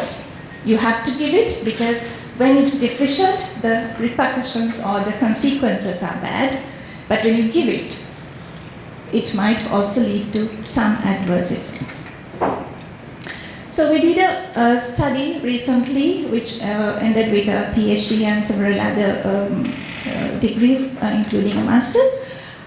So we followed up pregnant women from the first day that they come to the antenatal clinic up until they deliver their child, and 6 to 8 weeks postpartum, that is after the delivery. So this was a longitudinal observational study, and we did various other measurements as well, but I'm focusing on iron. So what we noted is at the beginning, that is at the baseline, when we checked them at first trimester, most of them were having various micronutrient deficiencies. As you can see here, the first bar is for hemoglobin, and if the hemoglobin level is less than a certain amount during pregnancy, you identify them as anemic, right? And the next red bars are for iron biomarkers. So we noted that about 69% of our pregnant women in the population were iron deficient, but only about 12% were anemic. You know that iron deficiency leads to anemia, but by measuring hemoglobin, you could not identify all women who had iron deficiency. But in Sri Lanka, in routine antenatal practice, they only do hemoglobin testing. So you're missing a huge number of women, pregnant women, who are iron deficient if you only use hemoglobin as the biomarker to identify iron deficiency. And we also noted that most of these women were having underlying inflammation. They were not having any visible infections, but there was underlying inflammation when we checked the inflammatory markers. So the problem is, as I said, the current screening is failing to identify 85% of women starting their pregnancy with iron deficiency. And iron deficiency, if you carry it forward into your pregnancy, can be worsened with time. And it can affect the developing baby as well as the mother, leading to various complications, right? So this problem may already have affected the health of their offspring, because I said we started at the first trimester when they come to the antenatal clinic the first time. So when does a pregnant woman come to the antenatal clinic? Is after about 12 weeks. So by that time, most of the crucial fetal development has already happened, especially the brain development, and there is evidence from various studies to show that the fetal development is affected by iron deficiency. So most of the damage may have happened. And that might continue. So if they are not identified, but if their hemoglobin level was low, they were identified and they were treated, right? But these women were not identified, so they continued into pregnancy with iron deficiency, and this further affected their health and their offspring. And also, if this affects the offspring, that means it's going to affect the offspring's later life as well. So we developed a screening tool for low resource settings, which better predicts iron deficiency, and then it's easy to identify early iron deficiency in pregnant women. So that improved early detection, but it did not solve the main problem, right? And then we followed these women and noted that now the blue bars here represent the iron deficiency, and the white or the uncolored one is for those who started pregnancy with iron sufficiency. So you can see the white space is reducing with pregnancy. Right? And this last column is at late pregnancy, at the delivery. So we also noted that some of the women who started pregnancy with iron sufficiency also developed iron deficiency. This is despite supplementing here. After the first trimester, they were supplemented with iron, right? So what is the reason for this? We examined with our available data, we checked what happens. And we noted that those who started the pregnancy iron deficient, they continue to be deficient. The dotted line indicates the sufficient level. And if they start sufficient, despite the supplementation, their levels dropped if they had underlying inflammation. But if they did not have underlying inflammation, and if they started pregnancy sufficient, then they were able to maintain iron levels at adequate levels and give birth to an offspring who is sufficient in iron stores. So this could be explained by molecular mechanisms, and iron regulation and metabolism is governed by a small protein known as hepcidin here, which is regulated by various molecular mechanisms. And this hepcidin is also an inflammatory marker or acute phase protein. When there is underlying inflammation or apparent infection, it increases. So what happens when this protein increases? It will block the iron transporter. These are the enterocytes. So enterocyte iron transporters are blocked. So even if you give iron from outside, they will not be absorbed to the blood side, right? And you know that the red cells have iron, and when they are disrupted or destroyed, they store iron in the cell, and release of the iron from the stores are also blocked when hepcidin levels are high, because it's the same transporter that is responsible to release iron to the blood. So when hepcidin is high, when inflammation is high, iron levels are low. Even though you give iron from outside, it will be stuck in your enterocyte and later be sloughed off without getting into your system. Okay? So we also examined what are the possible reasons for underlying inflammation in our study group, and noted that most of these women are overweight. So when adiposity is high, there is underlying inflammation that goes on, which might be affecting this. So overweight is also contributing to micronutrient deficiency, not only to NCDs. So we also checked hepcidin levels and noted that it reduces during late pregnancy, but was higher in women with inflammation. This suggested that there may be other hepcidin dependent or independent mechanisms in iron regulation, probably through adipose tissue derived cytokines during pregnancy in our study population.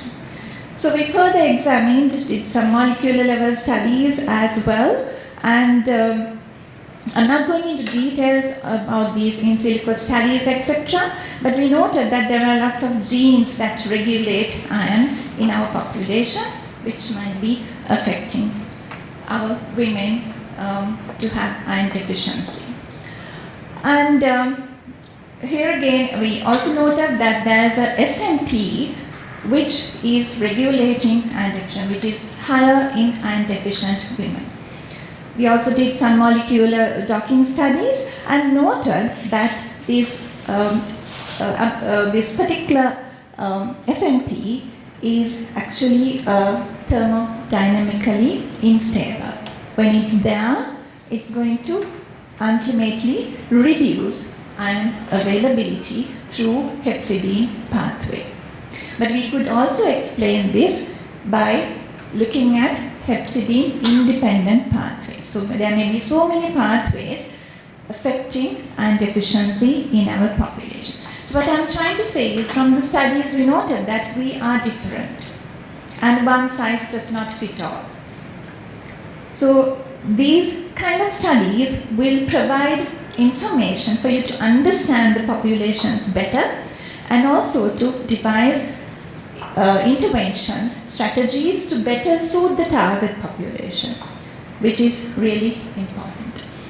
So we also noted some issues with the supplementation. Therefore, we tried to develop some novel strategies for supplementation, and this is one of our MPhil students who developed a nano-based supplementation which can encapsulate iron and folate together, and the release of iron in the gut environment was greater, suggesting that it has more bioavailability of iron. So it directly goes into the system without going through that iron transporter.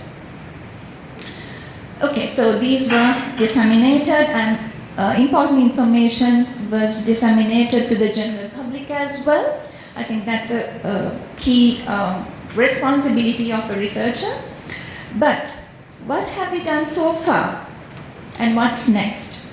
The problem remains. So if I take an example of the screen or the tool that we developed to identify iron deficiency early, what did we do? We noted that there's a problem in early identification of iron deficient pregnant women. Right? But for you to do various biomarkers to identify iron deficiency is expensive, and we can't do it in a low resource setting. So we devised a simple tool, low cost tool. Okay? But that identified the iron deficient women, and then they were directed for treatment, of course, but the treatment is again supplementation. And you need tablets, right, to supplement these women or treat these women. But the initial problem that they were iron deficient, it was not solved. Okay, so we are thinking linearly, right? We have a problem and we have a solution, it goes linear. But there are so many other problems around this main problem which we are not seeing, and that is a problem. So, what are those problems? So these science have impact on sustainability. So before moving into that, I will focus on the health because I'm from the health sector, and initially we started focusing on individuals' health and then moved on to public health. We looked at the communities as well.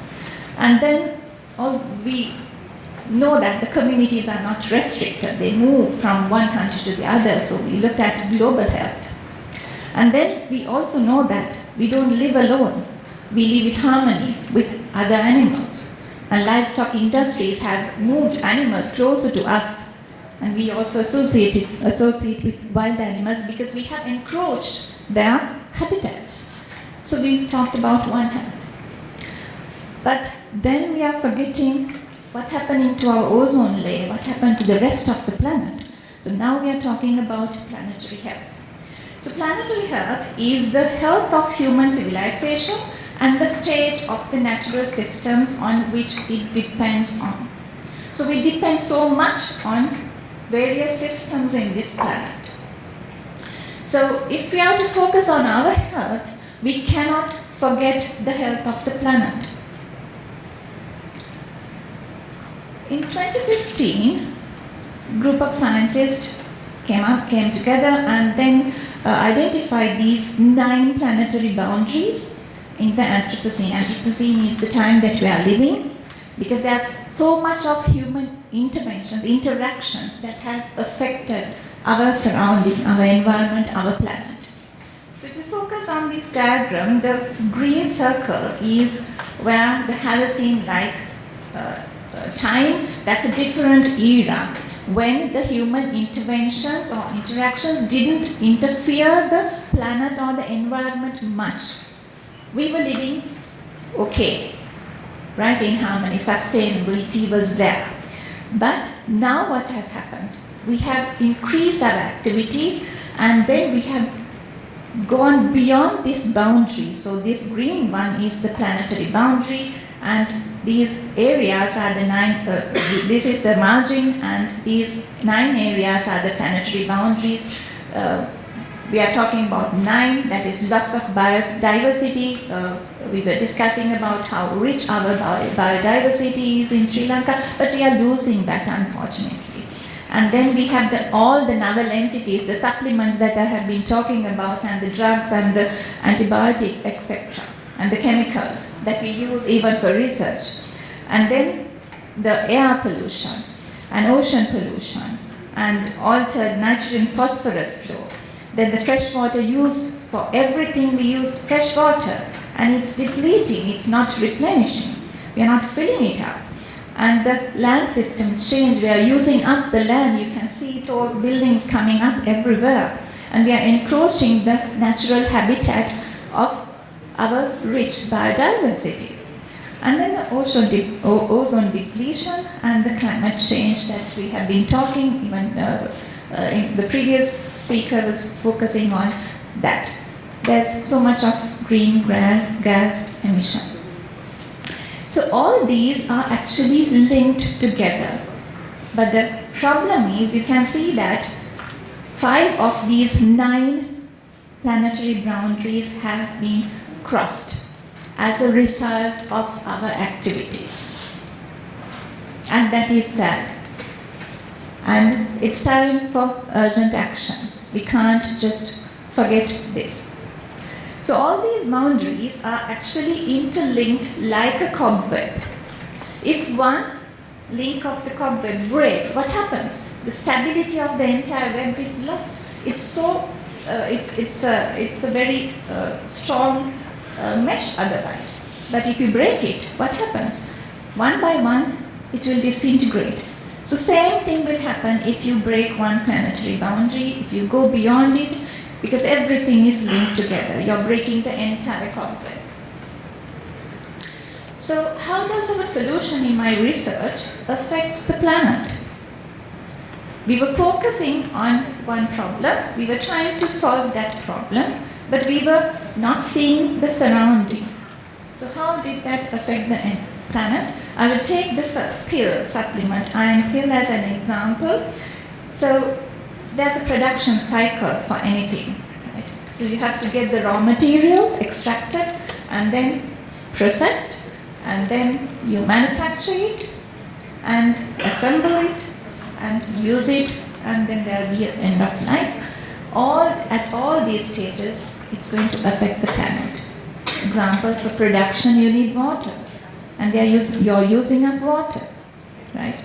And then these tablets will come in polythene packages. So what are you going to do with that polythene package? You're not eating it, swallowing that, right? You're throwing it to the environment. So if you're not properly disposing that, that's going to affect these planetary boundaries, ocean pollution, and then biodiversity, etc. Because it's all linked. So how can we have transformation through a novel planetary health approach? Can we do this paradigm? Can we have this paradigm shifts for iron deficiency? Would you say that food-based approaches is better? You might say that it's better. Yes, it might be better, but again, there may be problems. Why? Because health and nutrition undoubtedly are linked. We are what we eat. And health and environment sustainability is also so much linked. So you have to, if you're thinking of a sustainable food system, you have to think about the health boundaries and also the planetary boundaries. You should not be exceeding that. What you should focus is on having a balance where you will have a win-win situation. You will be producing nutritious food and make it available, but not at the expense of the planet or the planet's health. Now we are here. We are not producing and consuming healthy food. That's why we have lots of nutrition-related health problems, and we are also producing excess, and that is affecting the planet. If you look at livestock, how much of green gases are emitted in livestock production? Right? So are we going to be vegetarians? No, you don't need to be totally vegetarian, but the amount of protein that a human body needs is quite less, like this. So they have also suggested by Eat Lancet Commission, they have suggested the planetary health plate. You can see that half of it is containing things coming from trees, plant origin food, and then you also have these grains. You can see here about 1/6, and then 1/6 will be proteins coming from animal origin food as well as from plant origin foods like nuts and legumes, etc. And then you have the oils, mainly unsaturated fats, and the sugars, a little bit. So you can get the protein requirement from a little bit of poultry, fish, eggs, and by eating a lot of plant origin proteins. So this kind of diet will also reduce obesity, reduce inflammation, and reduce NCDs, and improve the health of the planet, because you are reducing the cost of the planet by producing less animal origin protein, and then improve human health.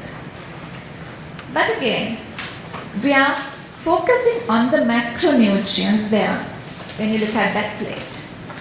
You're making sure your macronutrients are adequate if you eat like that. But the micronutrients, which you need in minute quantities, might be missing. So they had calculated, and another research calculated and estimated micronutrient shortfall if you eat that E-Lancet planetary diet. So no problem, you will get your folate, because as the name implies, folate is coming from foliage, and the problem here is with iron, the micronutrient of my interest.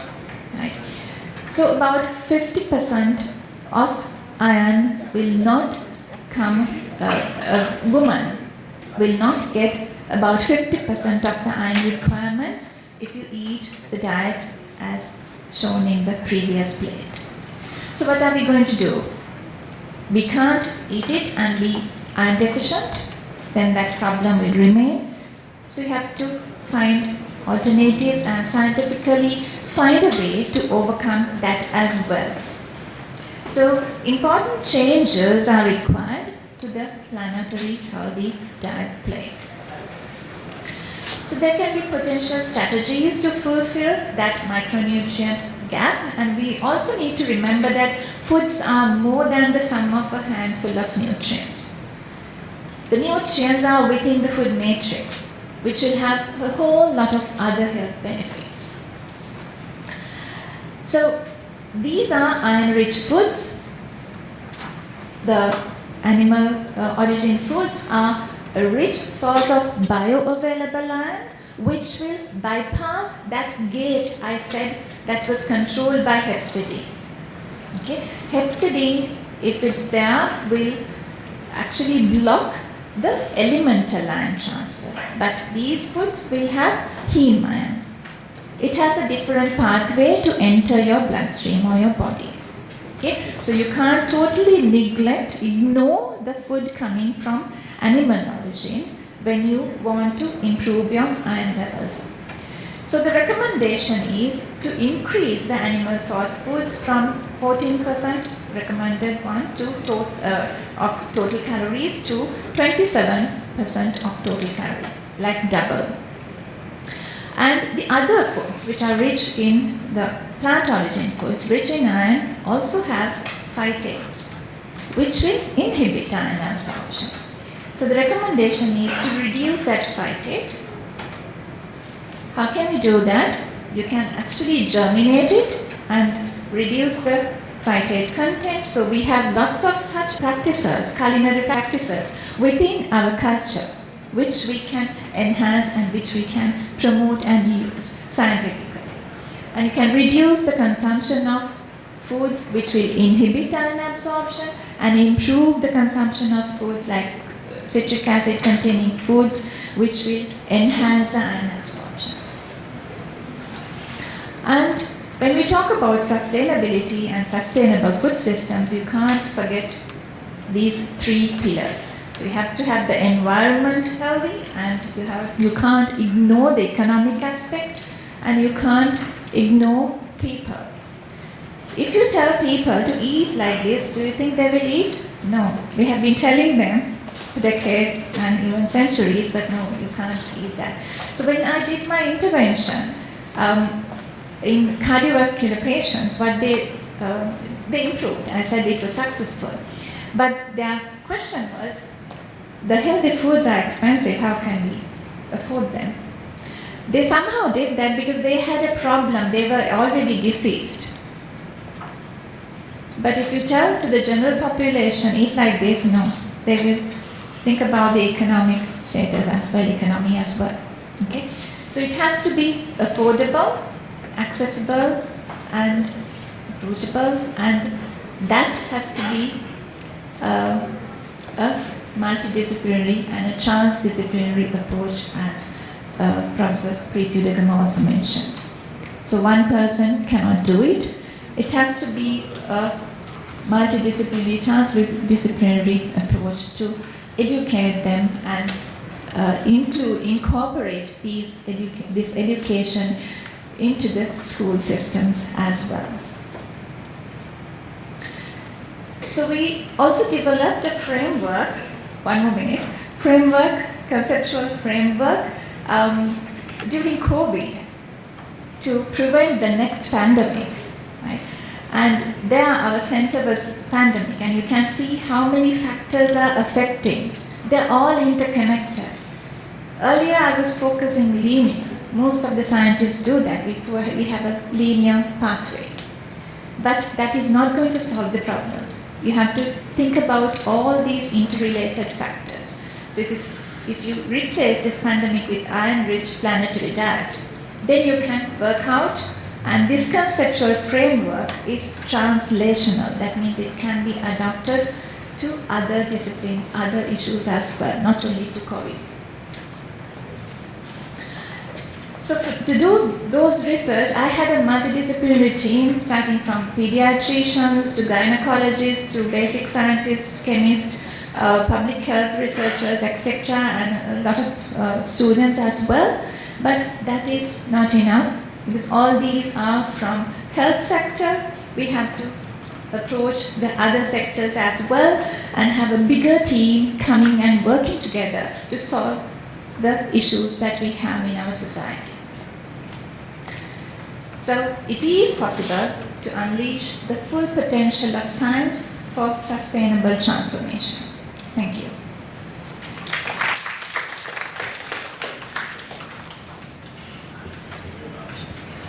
Thank you, Professor Tharanga, for that very interesting presentation. Now we have the panelists. Dr. Shukla, you can take a seat on stage. And we can take any questions directed to any of one of the speakers for the next 10 or 20 minutes. Please do not hesitate to ask any questions from the speakers.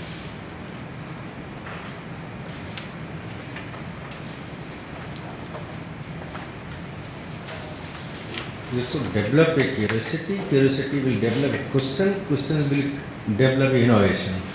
Innovation will give you something to your country, to your planet, as Professor said.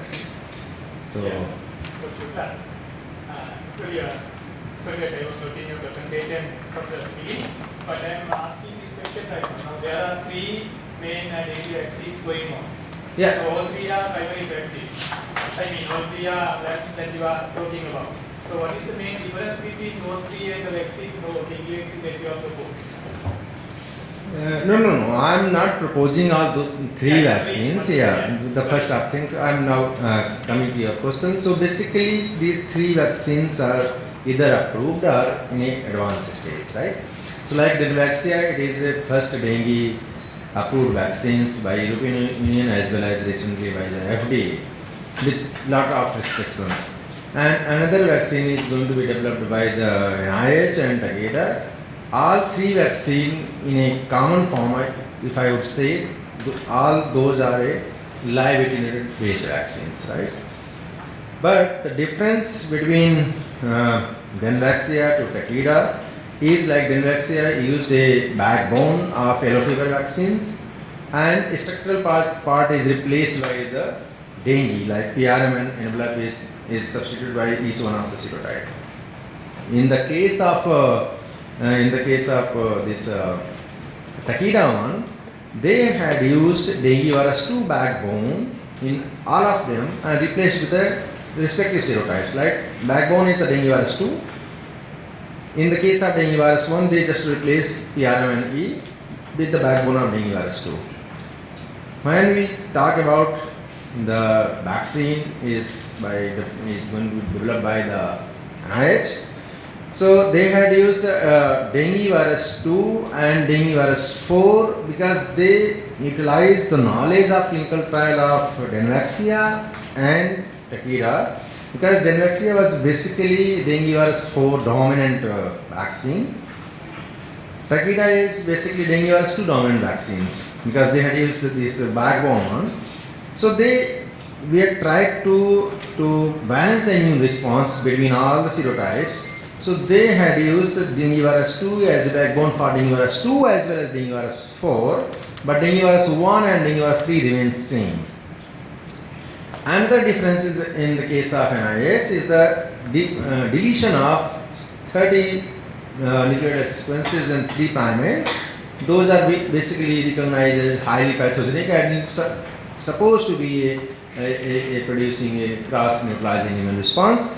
If you will look recent data published by the NIH of this, we are getting the several questions from PMO. What is happening? Then we, as a researcher, it is our responsibility.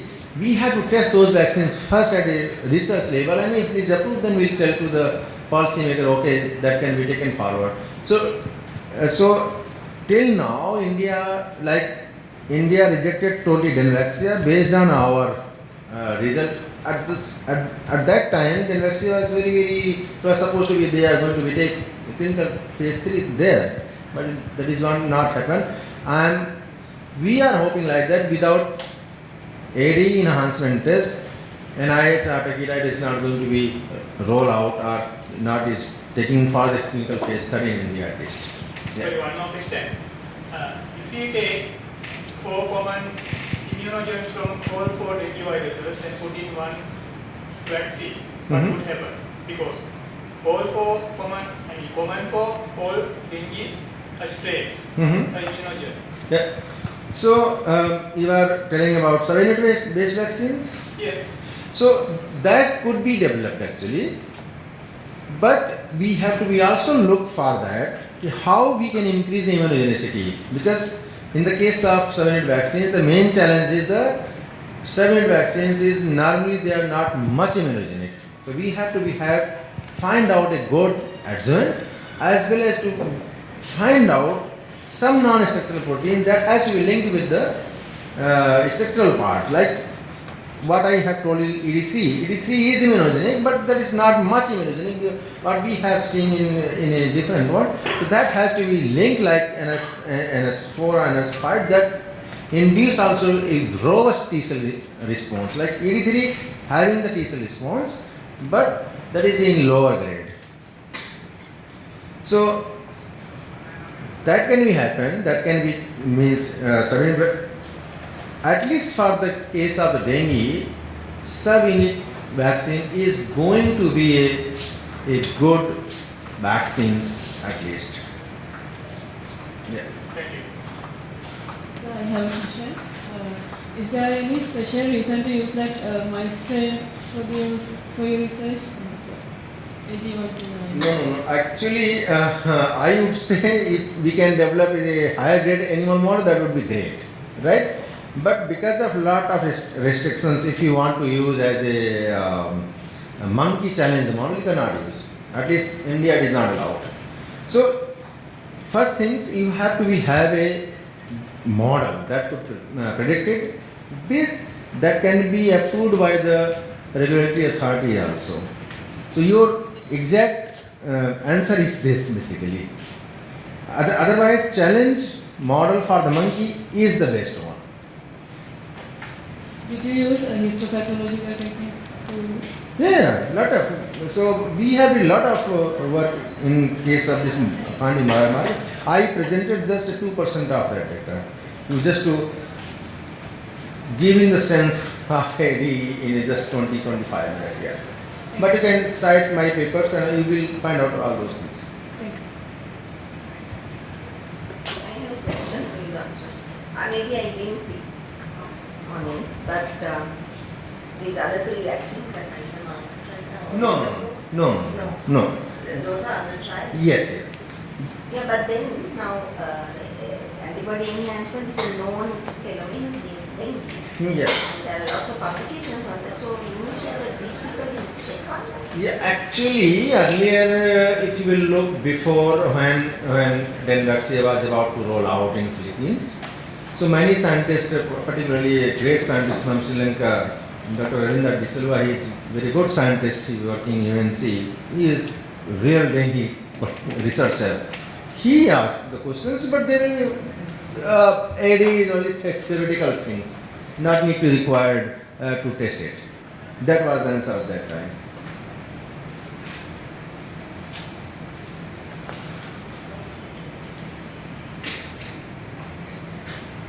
Any other questions to the other speakers?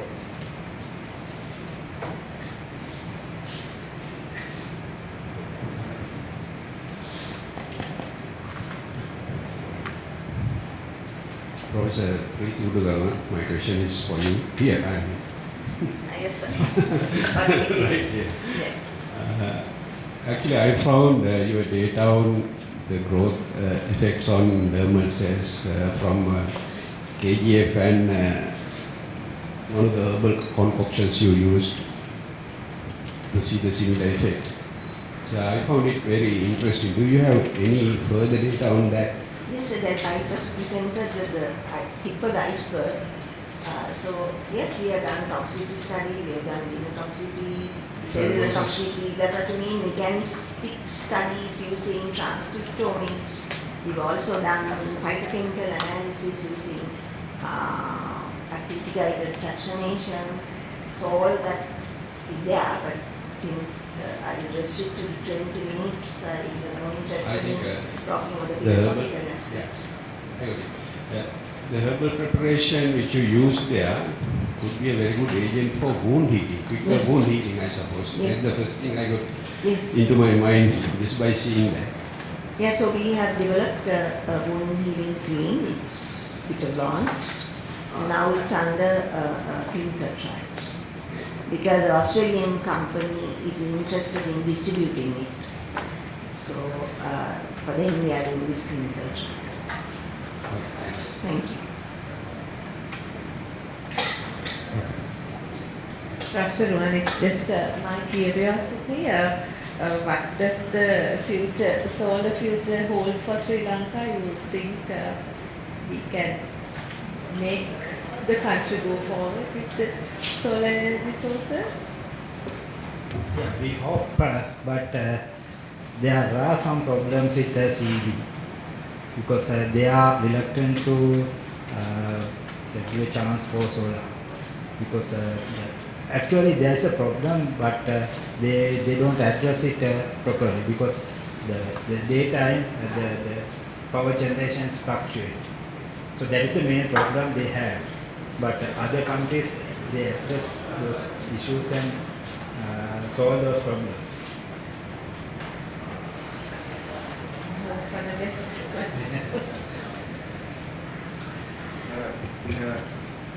Just extending your questions basically, I can see a lot of wind energy can be utilized for swing in scenario to generating the power.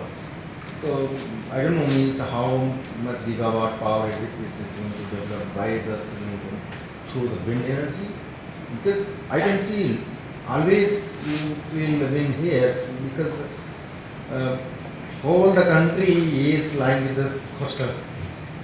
So I think because in the case of this solar energy, it requires a lot of investment. Even in Indian perspective, we are thinking very far away, but sometimes this energy, this finance is the roadblocks. But it is my personal feeling why wind energy is not going to be utilized by Sri Lankan government here. That would be much cheaper than solar energy. Your comment, sir? In terms of finance and cost effectiveness and advisory funding, something like that. So comparison is what? Basically, first things in my the comparison between the financial aspect, between the wind energy versus the solar energy. Obviously, it is solar energy is going to be expensive than wind energy. Okay. It is going to be same. Yeah, actually both is comparably good. So wind energy and solar energy. But the one advantage is solar energy. You do not need a maintain cost. Okay. So if you are using a wind energy, you have to maintain because there is a clear system and this. But maintaining is a recurring process. Yeah. So solar energy. But if you install a solar panel, so you do not need to maintain anything. Right? So continuously you can get the electricity. So one advantage. Actually, when we talk about silicon solar cells, so main thing is the cost for the process. So the cutting down the cost. So what we need is we have to increase the efficiency. So but in silicon, it's already reached the theoretical maximum value. So further reduction of the cost is impossible in silicon. That is why the people are moving towards the thin film solar cells. This is about, in my ignorance, I have read that there is a pilot project that we have undertaken for wind energy in Ghana. So I think the Indian company is going to come. Adani. Like when we fly from India to Sri Lanka, we pass over one full area of wind, like we see in India. I don't know which part of it, but there is like full of wind turbines, right?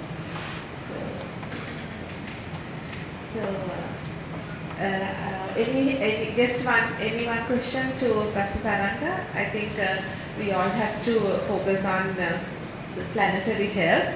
So since we are running far behind the schedule, I will not take much time to summarize what we discussed in the lectures today. So I would like to thank the four speakers, Dr. Shukla, Professor Preethi, Professor Rohan and Professor Tharanga, for taking your time to share your expertise with us.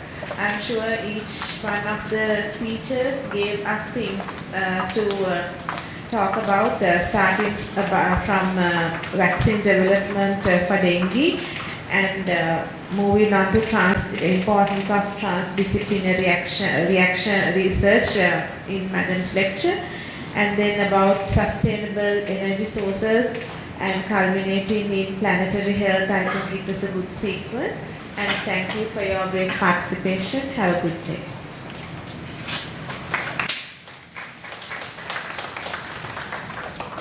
Thank you very much, Madam. I kindly request all the distinguished panel to remain on the stage because we are going to proceed with the award ceremony for day one. So let me first start with recognizing the judges of our poster session who did a really difficult and exhausting job. I think it was like beyond the time plan. It was kind of difficult, but still our three panel of judges have been really supportive and cooperative. Thank you very much for three of you. So I would like to invite Professor Kalpa Samarakon to deliver the tokens of appreciation and the certificates to our judges. I would like to cordially invite Dr. Rahul Shukla to receive your token of appreciation and the certificate for the poster session judge.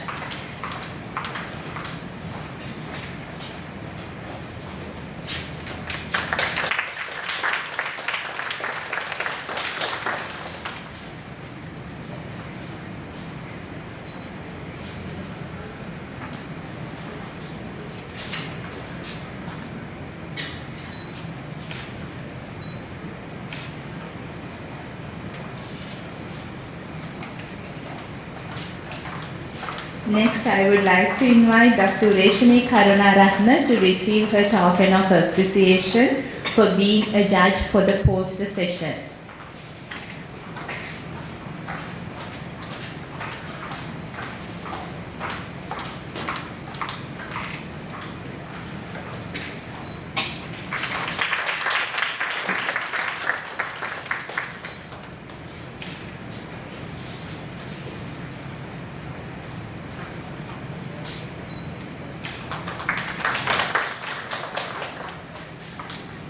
Next, I would like to invite Dr. Ravindi Ranasinghe to receive her token of appreciation.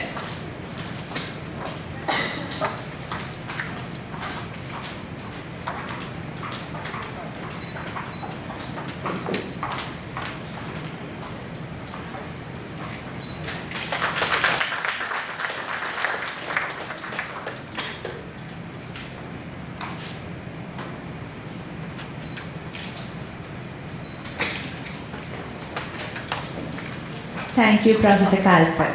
So now it's the outcome of three of y'all's effort at the moment of receiving the award for Best Poster Presentation of the Basic and Applied Sciences session. For that, I would like to kindly invite Dr. Nandana Gunavikrama on the stage.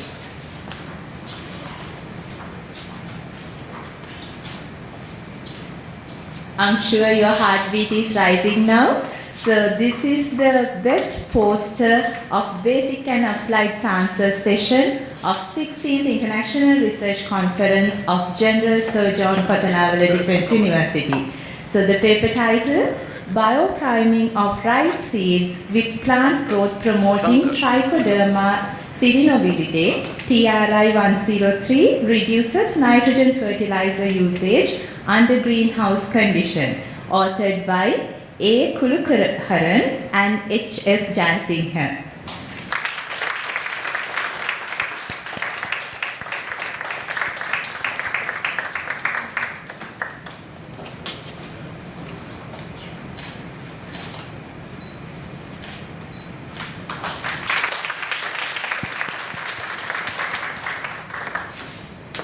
Thank you, sir. Now I cordially would like to invite dear Madam Professor Sugandhika Suresh to present the tokens of appreciation to our plenary speakers.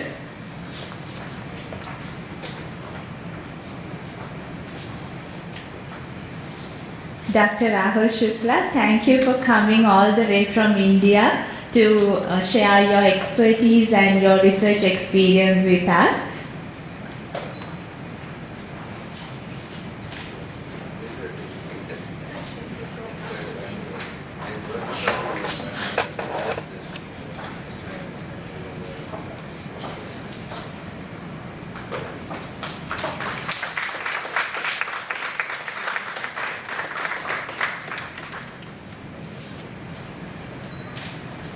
Dear Madam Professor Preethi Udagama, thank you very much for coming here to share your research expertise. I have always been your fan in listening to your talks. I'm sure the audience has also the same feeling.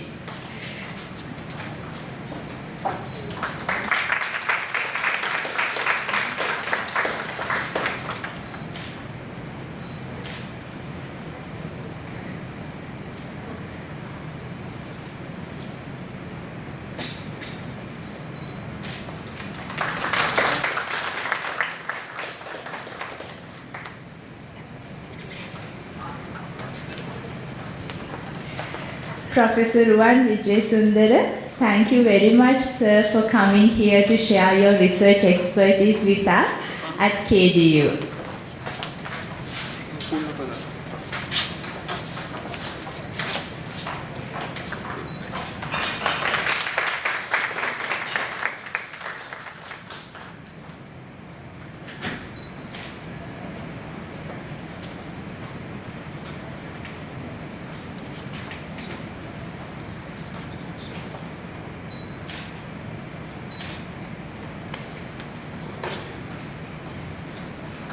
Professor Tharanga Thoradeniya, thank you very much, madam, for being here with us today and give us a really important talk on the planetary health.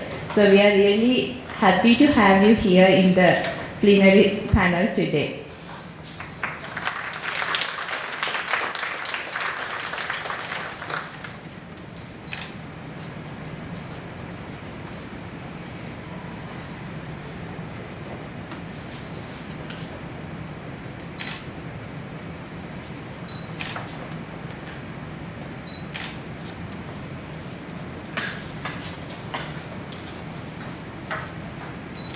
Madam, please remain on the stage. Now I would like to invite Dr. Prasad Premaratna to present a token of appreciation to Professor Sugandhika Suresh, who is our plenary session chair.